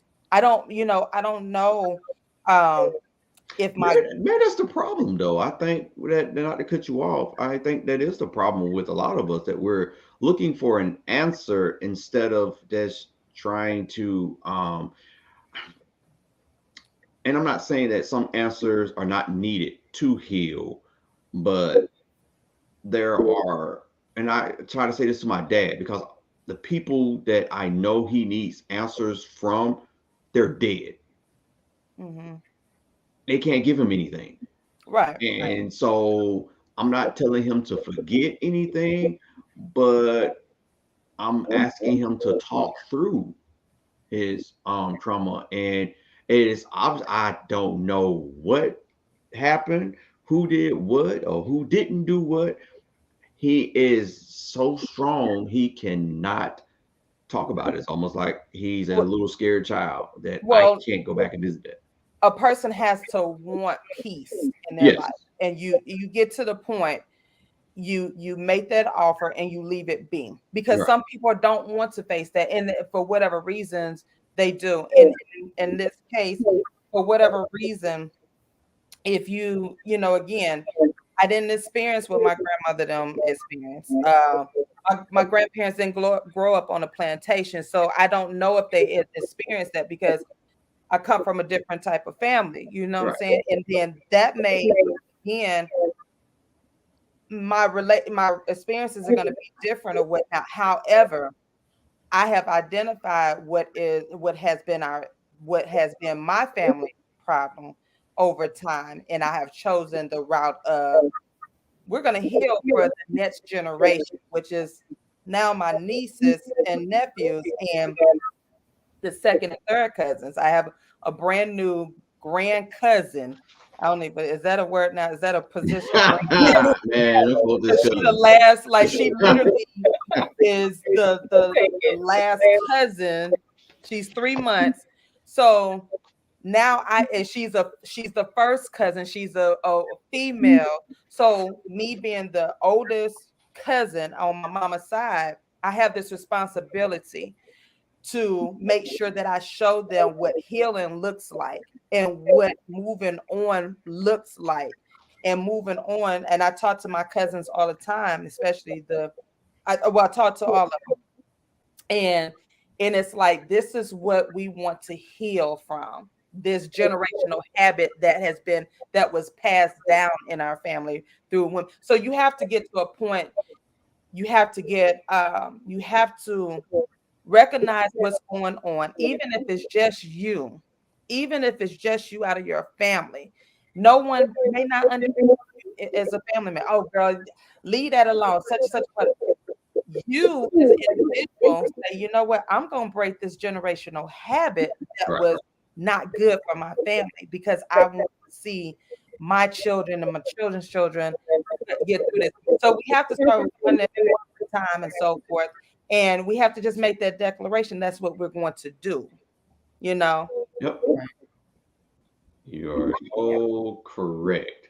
I'm sorry, Evan have I Hmm? have I have two thoughts. Well, I think it's one with two parts. I agree with everything that you're saying, Coach Deshaun. I absolutely do. The context of it, though, is a familial situation, a family situation. Like, for instance, I don't know what exactly you were talking about healing from. So I'm just going to throw this out there one. as an example of what I'm saying. Yeah, Suppose my great grandfather was an alcoholic. That's going to run in my family. That's going to be something that I need to get out of my system and heal from for the next generation. right. Nobody in my generation back may still be alive to be that alcoholic. So it's on me to Right. now be the better example for those generations succeeding. Right. Okay. Right. I agree with that absolutely 100%. But the difference between that and the societal healing of the Black community as a whole is it's difficult for the Black community to really have a thorough healing process from slavery, its trauma, and racism because all of that is still happening. Yeah, It's unfortunately. if it's just in my family with It's not a past, it's still present. exactly, if Mhm. it's in my family with just that alcoholism thing and nobody else is doing it, it is my responsibility to stop it from moving forward. But how can the Black community as a whole really experience substantive healing when that which inflicts the wounds of division and trauma still impart them on every day? Yeah. That's a different type of thing. And when the quote that you mentioned from the podcast, I don't know that I saw the whole thing, but when he suggests that the Black woman say to the Black man, I'm sorry for what you've been through as a Black man, let's start over. The Black man says to the Black woman, I'm sorry for what you've been through as a Black woman, let's just start over. That is positive. There is potential in it for them to be in relation.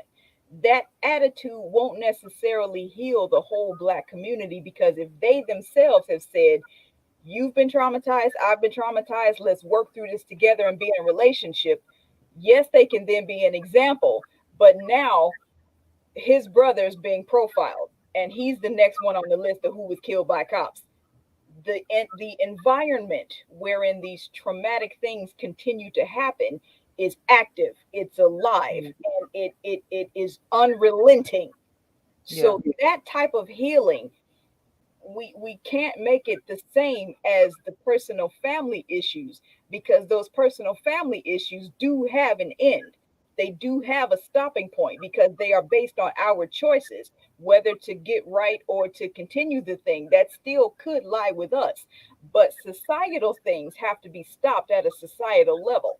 And that's where we're dealing with the white people need to be involved in this conversation, not just as tempered witnesses, Right. but as people who will actively be involved in making these societal and systemic changes. The white person in HR who recognizes that their company has racist practices, regardless of how diverse and inclusive their mission statement is, Mhm. needs to be the one who says something. And while there are white people now who are not racist and who will take up a position in this discussion, just as there were white abolitionists, Mhm. there aren't enough of them Right. in Congress to Right. Right. make the decisions Right. that need to be made to shift the direction of this country as a whole. And the So, idea that critical race theory is racist is started just by people who don't want the truth to be known. right. And I agree with that. So my question is again, we're gonna constantly have these talks. You know, we're going to constantly have this battle, white, black, and that racism is going to, I believe, it will continue until you get. I don't even know if you can just get rid of all the old white folks or whatever, because they're Well, passing it on down. You I know, don't even think that's the answer with it too, so because my question would be, where do we as a people? I guess that's my question. when do we say, okay, we're gonna talk, and the action, where does the action come in? Because we're gonna constantly have these talks, right? Yeah. On our jobs, like you said, Yeah. they I remember it was the last year we had the state of address for the school district about inclusion and the whole discrimination. And I kid you not, all the black teachers, we were sitting up there like, we've been treating the white kids nicely. When are y'all gonna talk to the actual white teachers? And this, I kid you not, we were all in a district wide meeting just like this. Like, we're over the talking. Like, when are y'all gonna talk to the white teachers who are mistreating, the black students or whatever? So That's what I'm talking about. That's exactly the change yeah, that so needs when, to so I happen. guess that's my question, is when are we going to stop having these talks and go ahead, go forward with action, or are we tipping to tiptoeing around the action, That the answer to that question lies outside the black community. yeah. Oh, well, And Miss Whitney, I don't think so. wait. This is what I mean. Yeah, I see that. I mean It that has to go outside the black community. in the sense that white people, okay, for the example that you gave, in the instance that white people need to get the lectures about diversity and inclusion, Yeah, it's white people in HR that need to take up the issues of eradicating racism in that company, and mhm, hiring one multi-diverse candidate does not mean you are not a racist company. that Right. exactly. that kind of thing has to be done from not just outside, because we do have a part to play, Yeah, but their part is just as essential as the things that we're doing. yeah, Because if it only happens within the community, it's not going to change all of the whole country. we hmm, Right. just like you said, we've had these conversations for years. And I think it was James Baldwin who said, yes, change takes time, but how much time? My grandfather was dealing with these issues. My father was dealing with these issues. Now here I am dealing with these issues, and my son is dealing with these issues. We've been patient. We've been tolerant. We've worked with you. We've tried to write the bills. We've tried to go through your processes. Yes, hmm, we understand it takes time, but how much time? yeah, For lack of a better word, for lack of a better word, the oppressor has to answer that question. you're right. And there's never going to be anybody who's willingly going to give up what they have enjoyed as a privilege for someone else's equal right. Yep. That's one of the reasons that this fight has maintained its potency for all of the generations that it has. So our part as black people, yes, we come to these conversations. Yes, we have these discussions. White people need to also be involved in these things, and not just any white person. I'm talking about the legislators, the people who are blocking the Justice for Policing Act right Yeah. after the whole world was on board with doing something about what happened to George Floyd. Okay. Hmm. And nobody talked about that when the Senate blocked that bill. We only learned that they blocked it because of how the news reportings were saying when Tyree Nichols was killed, the justice in policing came back for discussion, which Hmm, meant it had been killed. hmm, So now, how do we say that this happens, but this country's not racist? Right.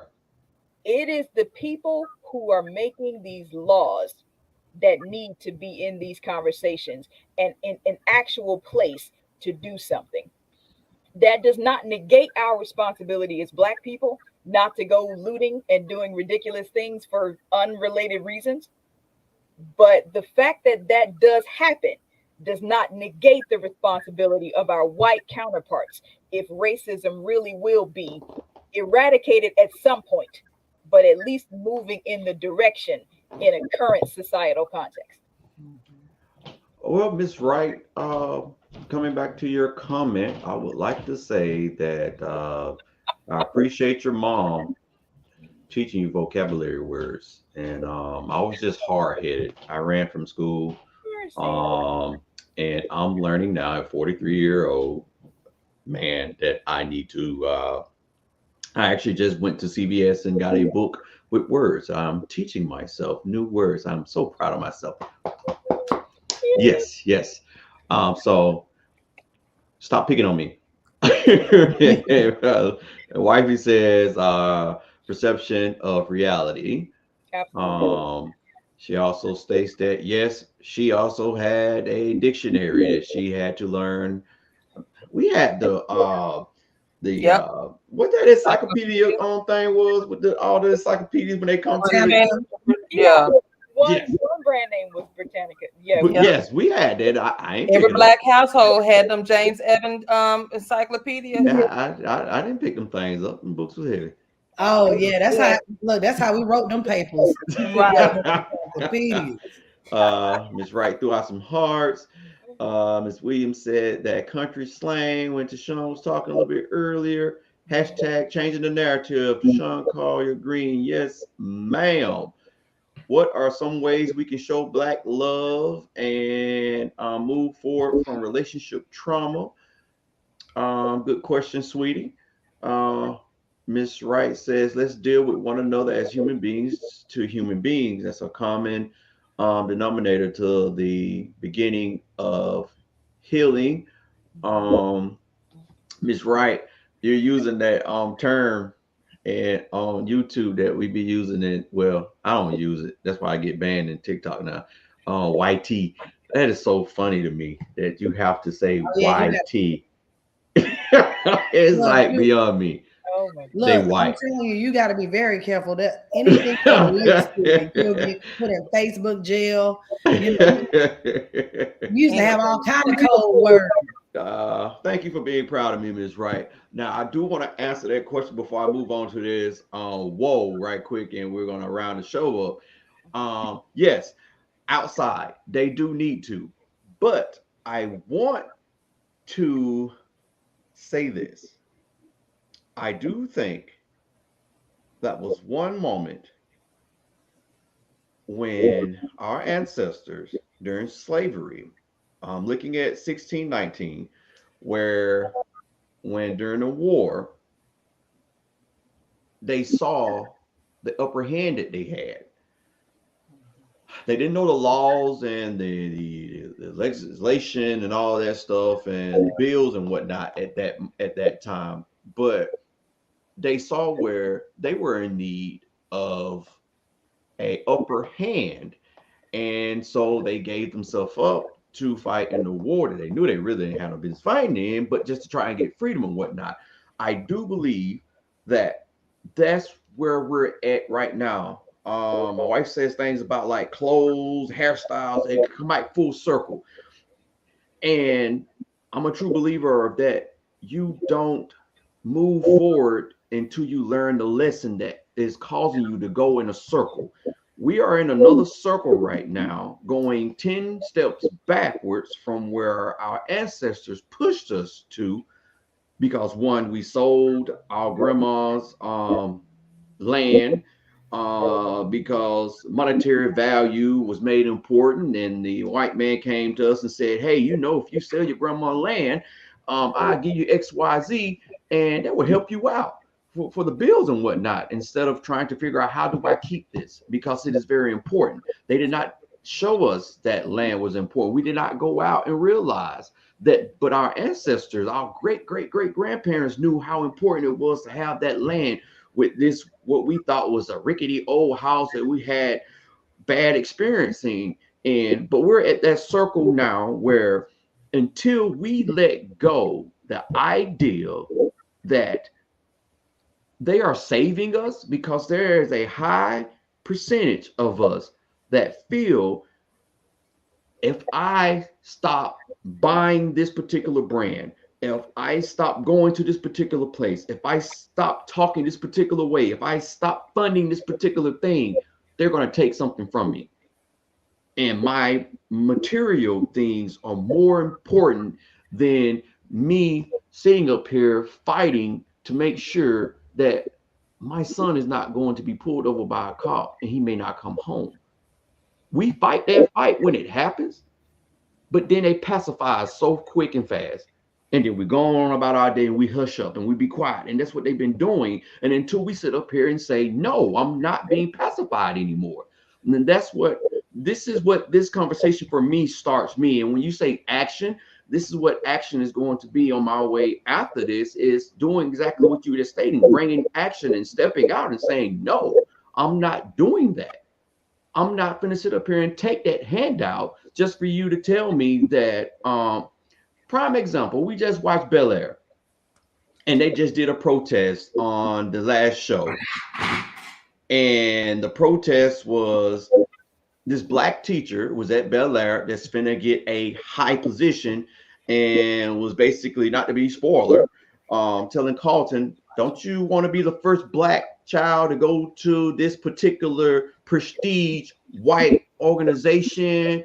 No, I don't. Because what that does is that takes away from who I am, because I have to shut up. And that's basically what she told him, that you don't need to protest, because if you protest, you're going to cause a problem. One, you're going to stop me from getting my little high position that I've been trying to get to for the longest, and then that's going to mess you up.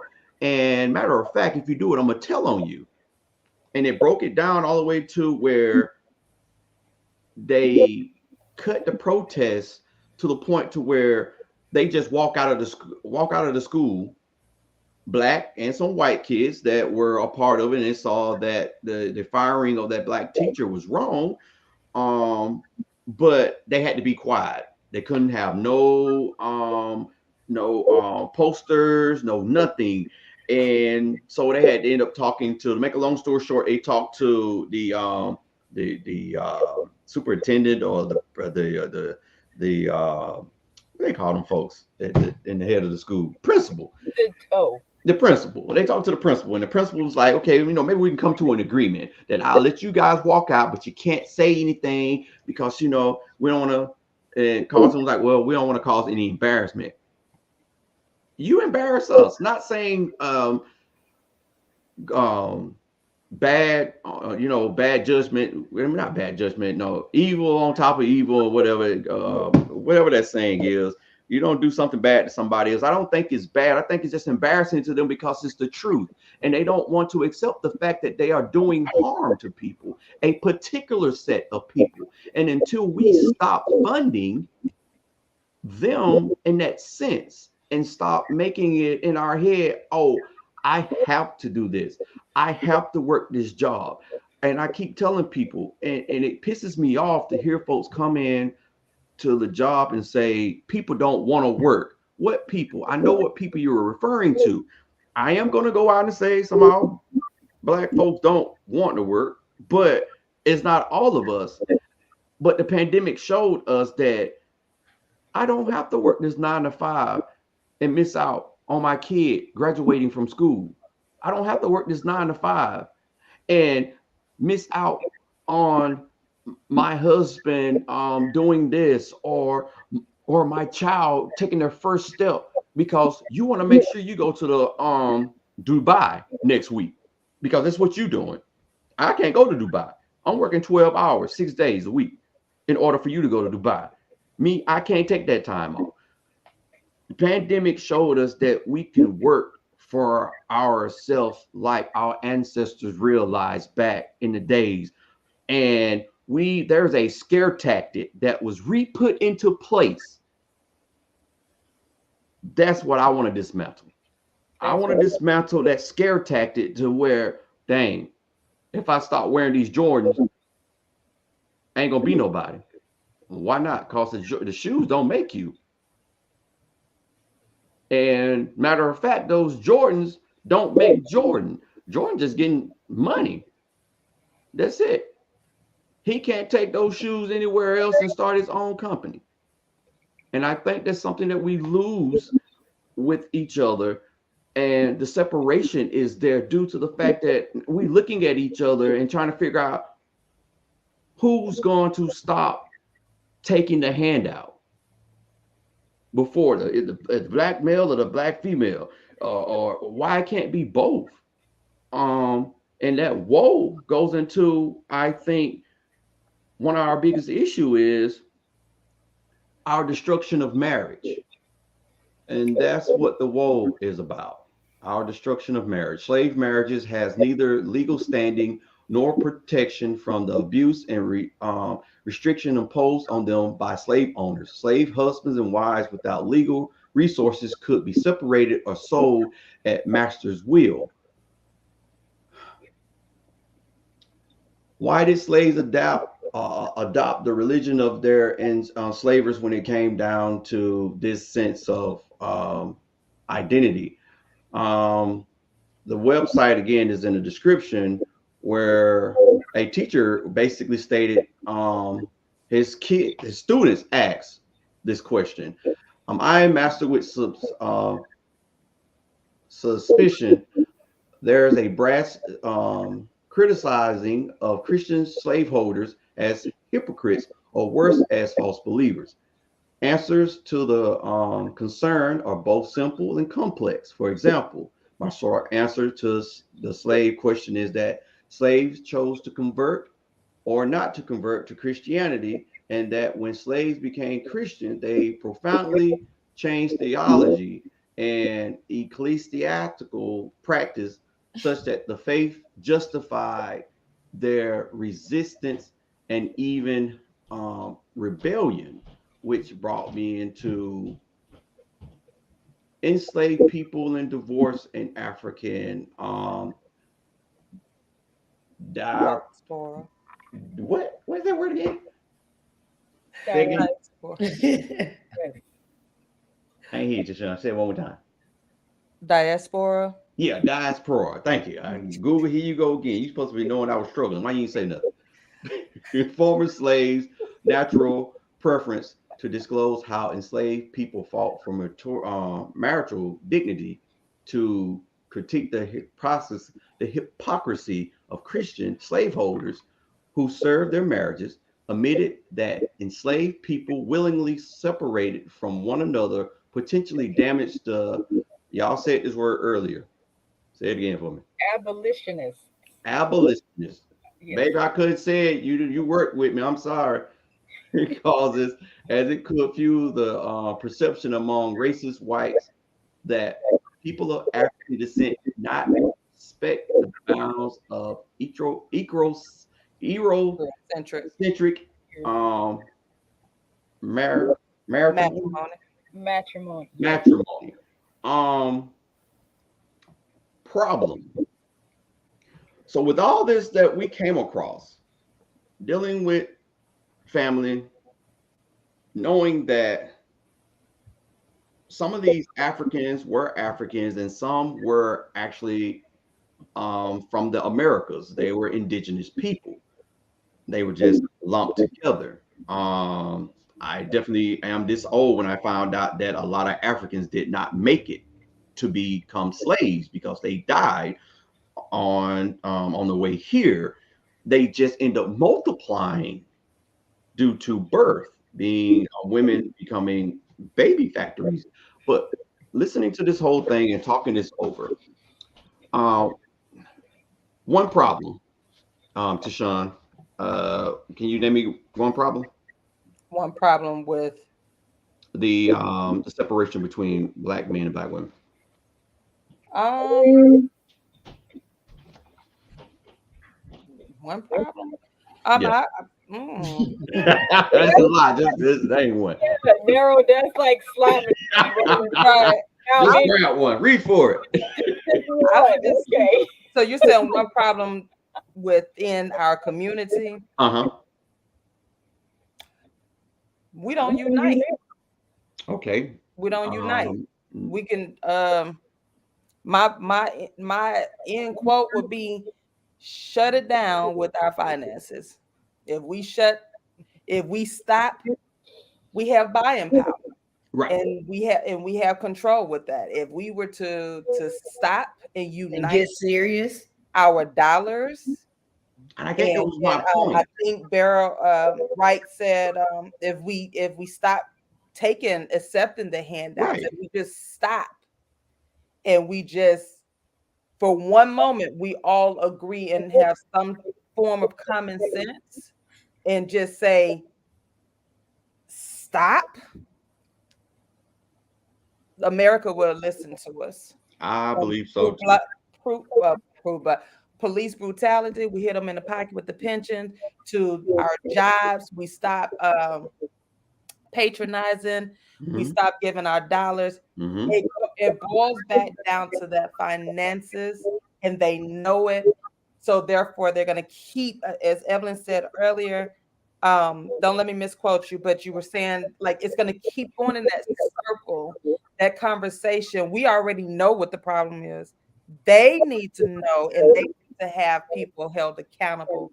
That's right. And so, for me, that problem is we don't once we can unite as a people, including the man and the woman in our household, you can just you can start right there. That is a vision of mine that we will unite.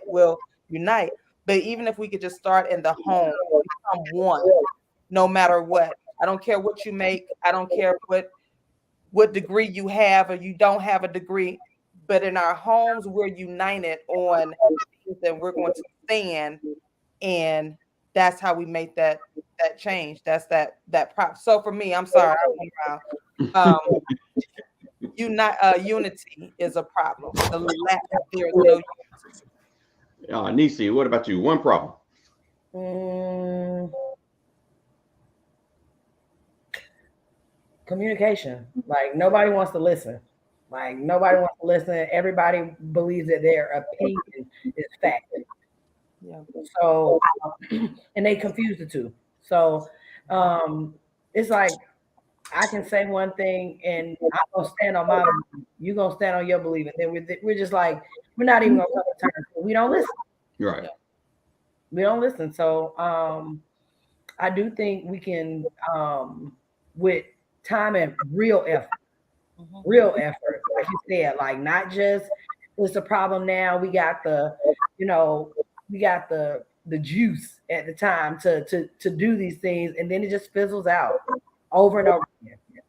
And it's been repeated so many times. Go tear up the street, tear up Starbucks, tear up everything. You know, like Tashawn said, hit them in that pocket.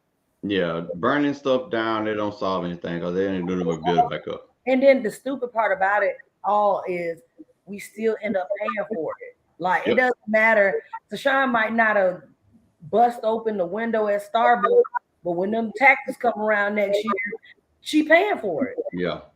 Or just at least go bust it up in their neighborhood. Right. I'm not advocating for divorce. I mean, balance.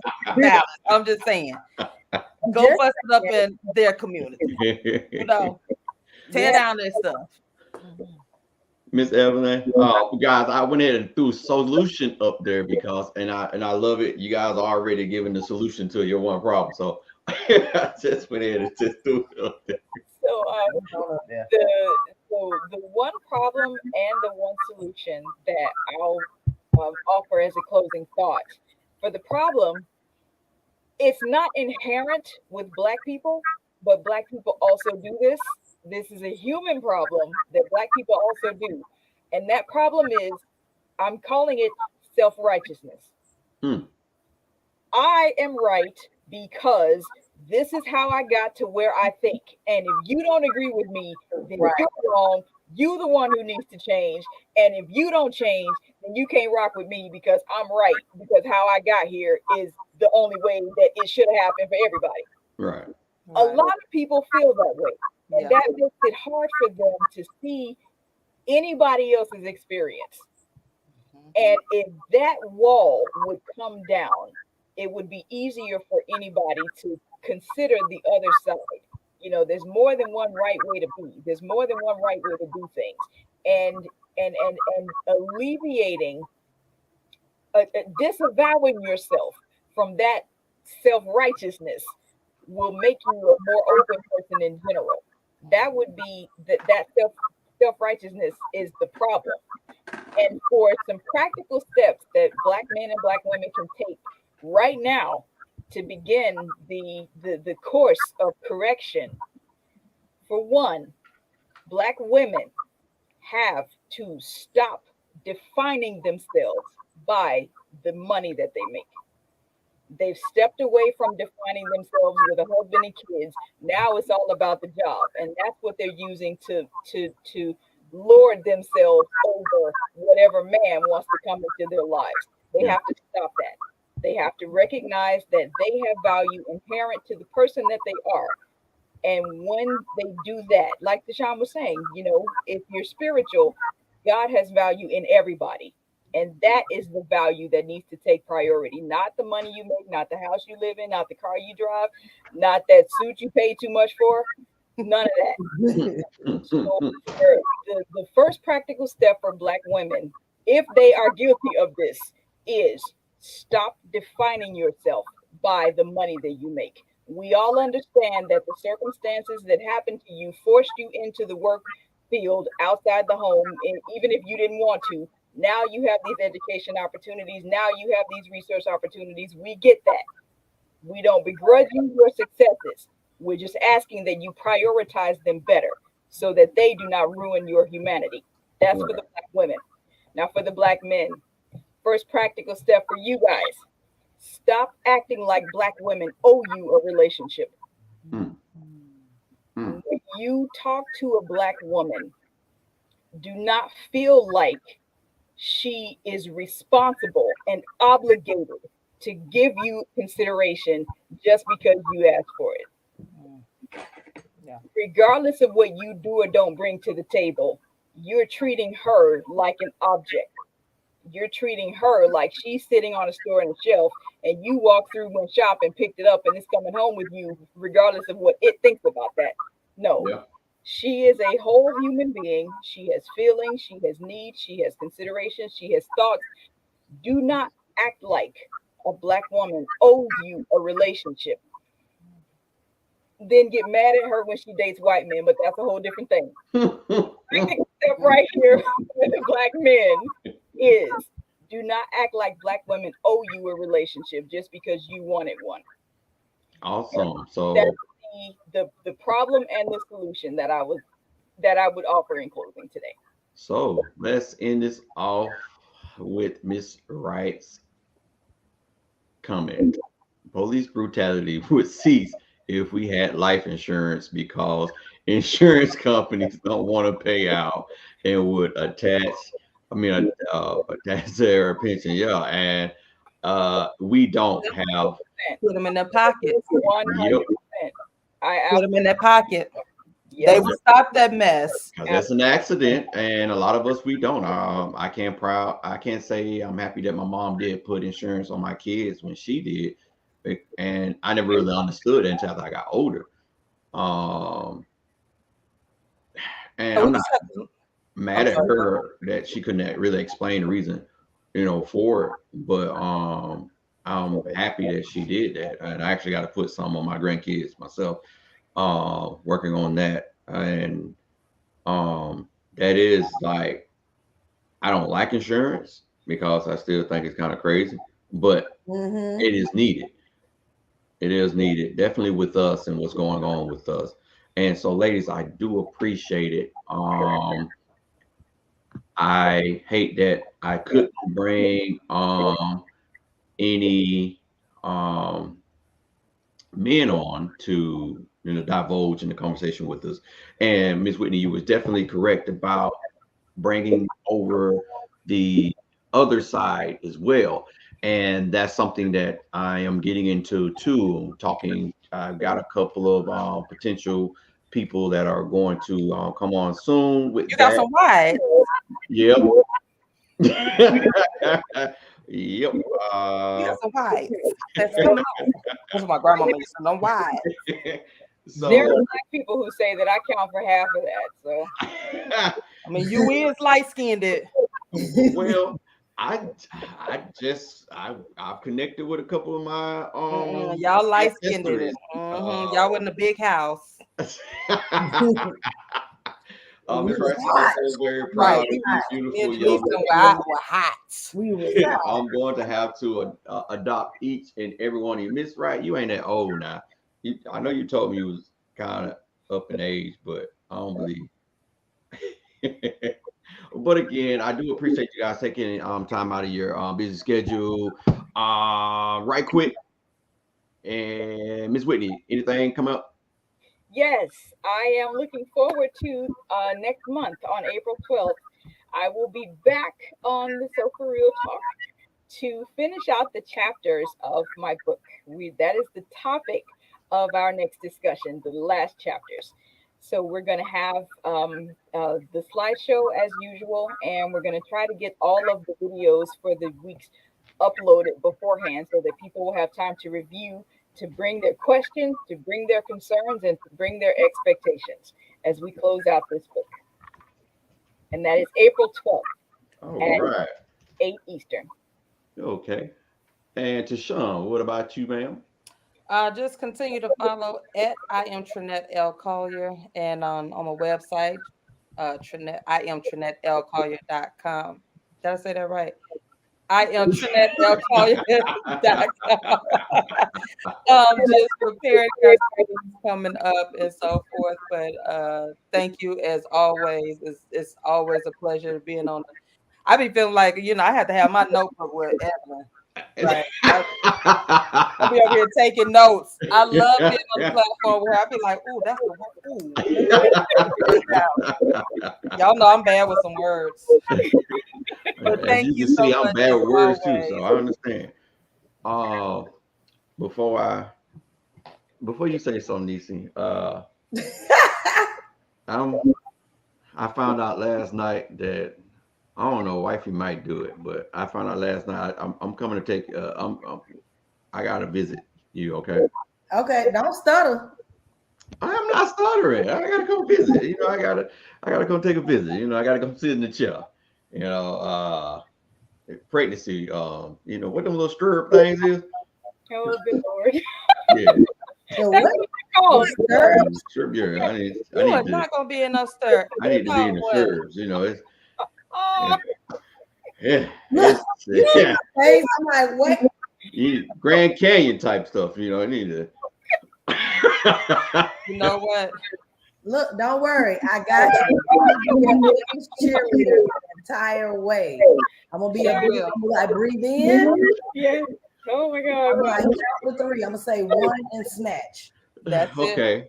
And So she with gonna have that a being whole said, what do conversation you with got you. coming up, Miss Nixon? Well, okay. So I'm so excited. I do have a spa day coming up June 10th.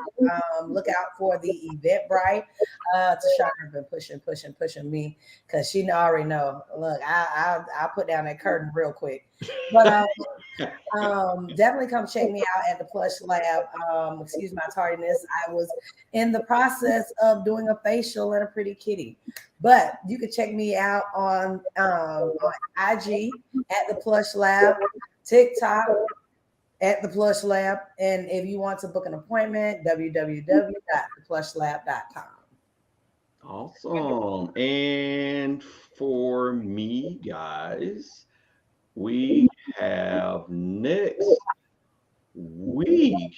next Wednesday we have another great show, and it is what is next is the 22nd, the unspoken truth about being a man.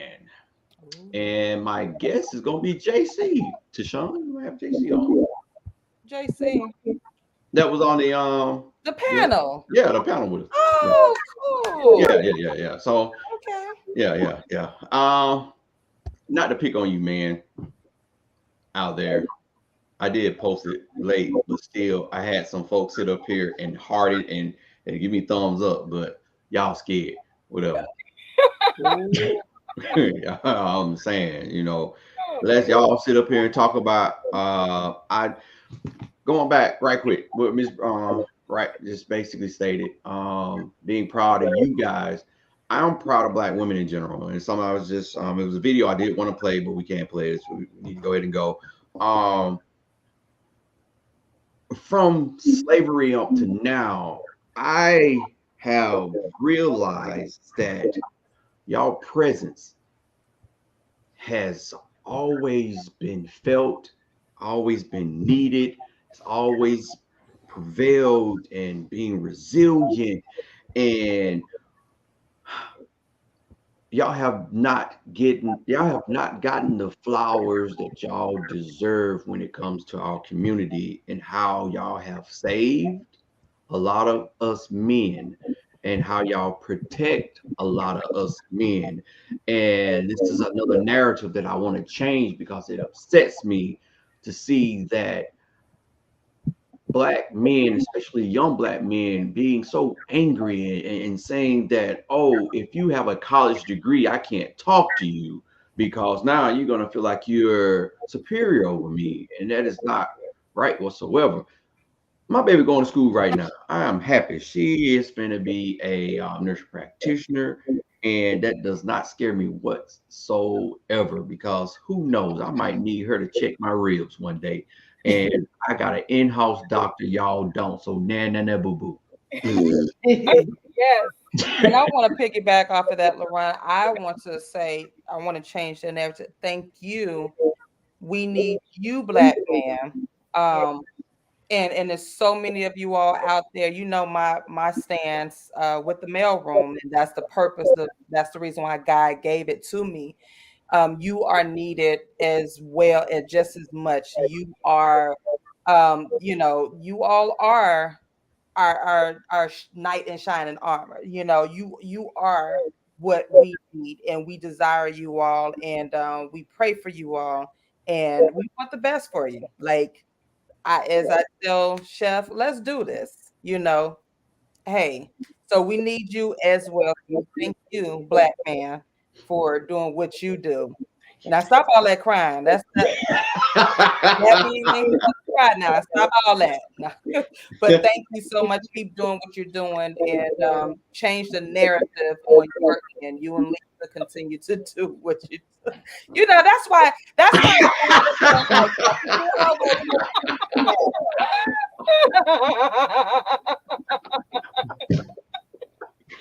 just can't even get our speech right. See, this is the Biden, the black woman right there. Yeah, trying to overtake us. I love you, ladies, and y'all have a Love you great night. too. Thank you so much. I'll Thank talk to you. y'all later. Always. Love Thank y'all. you all. Thank you all so Bye. much. Bye.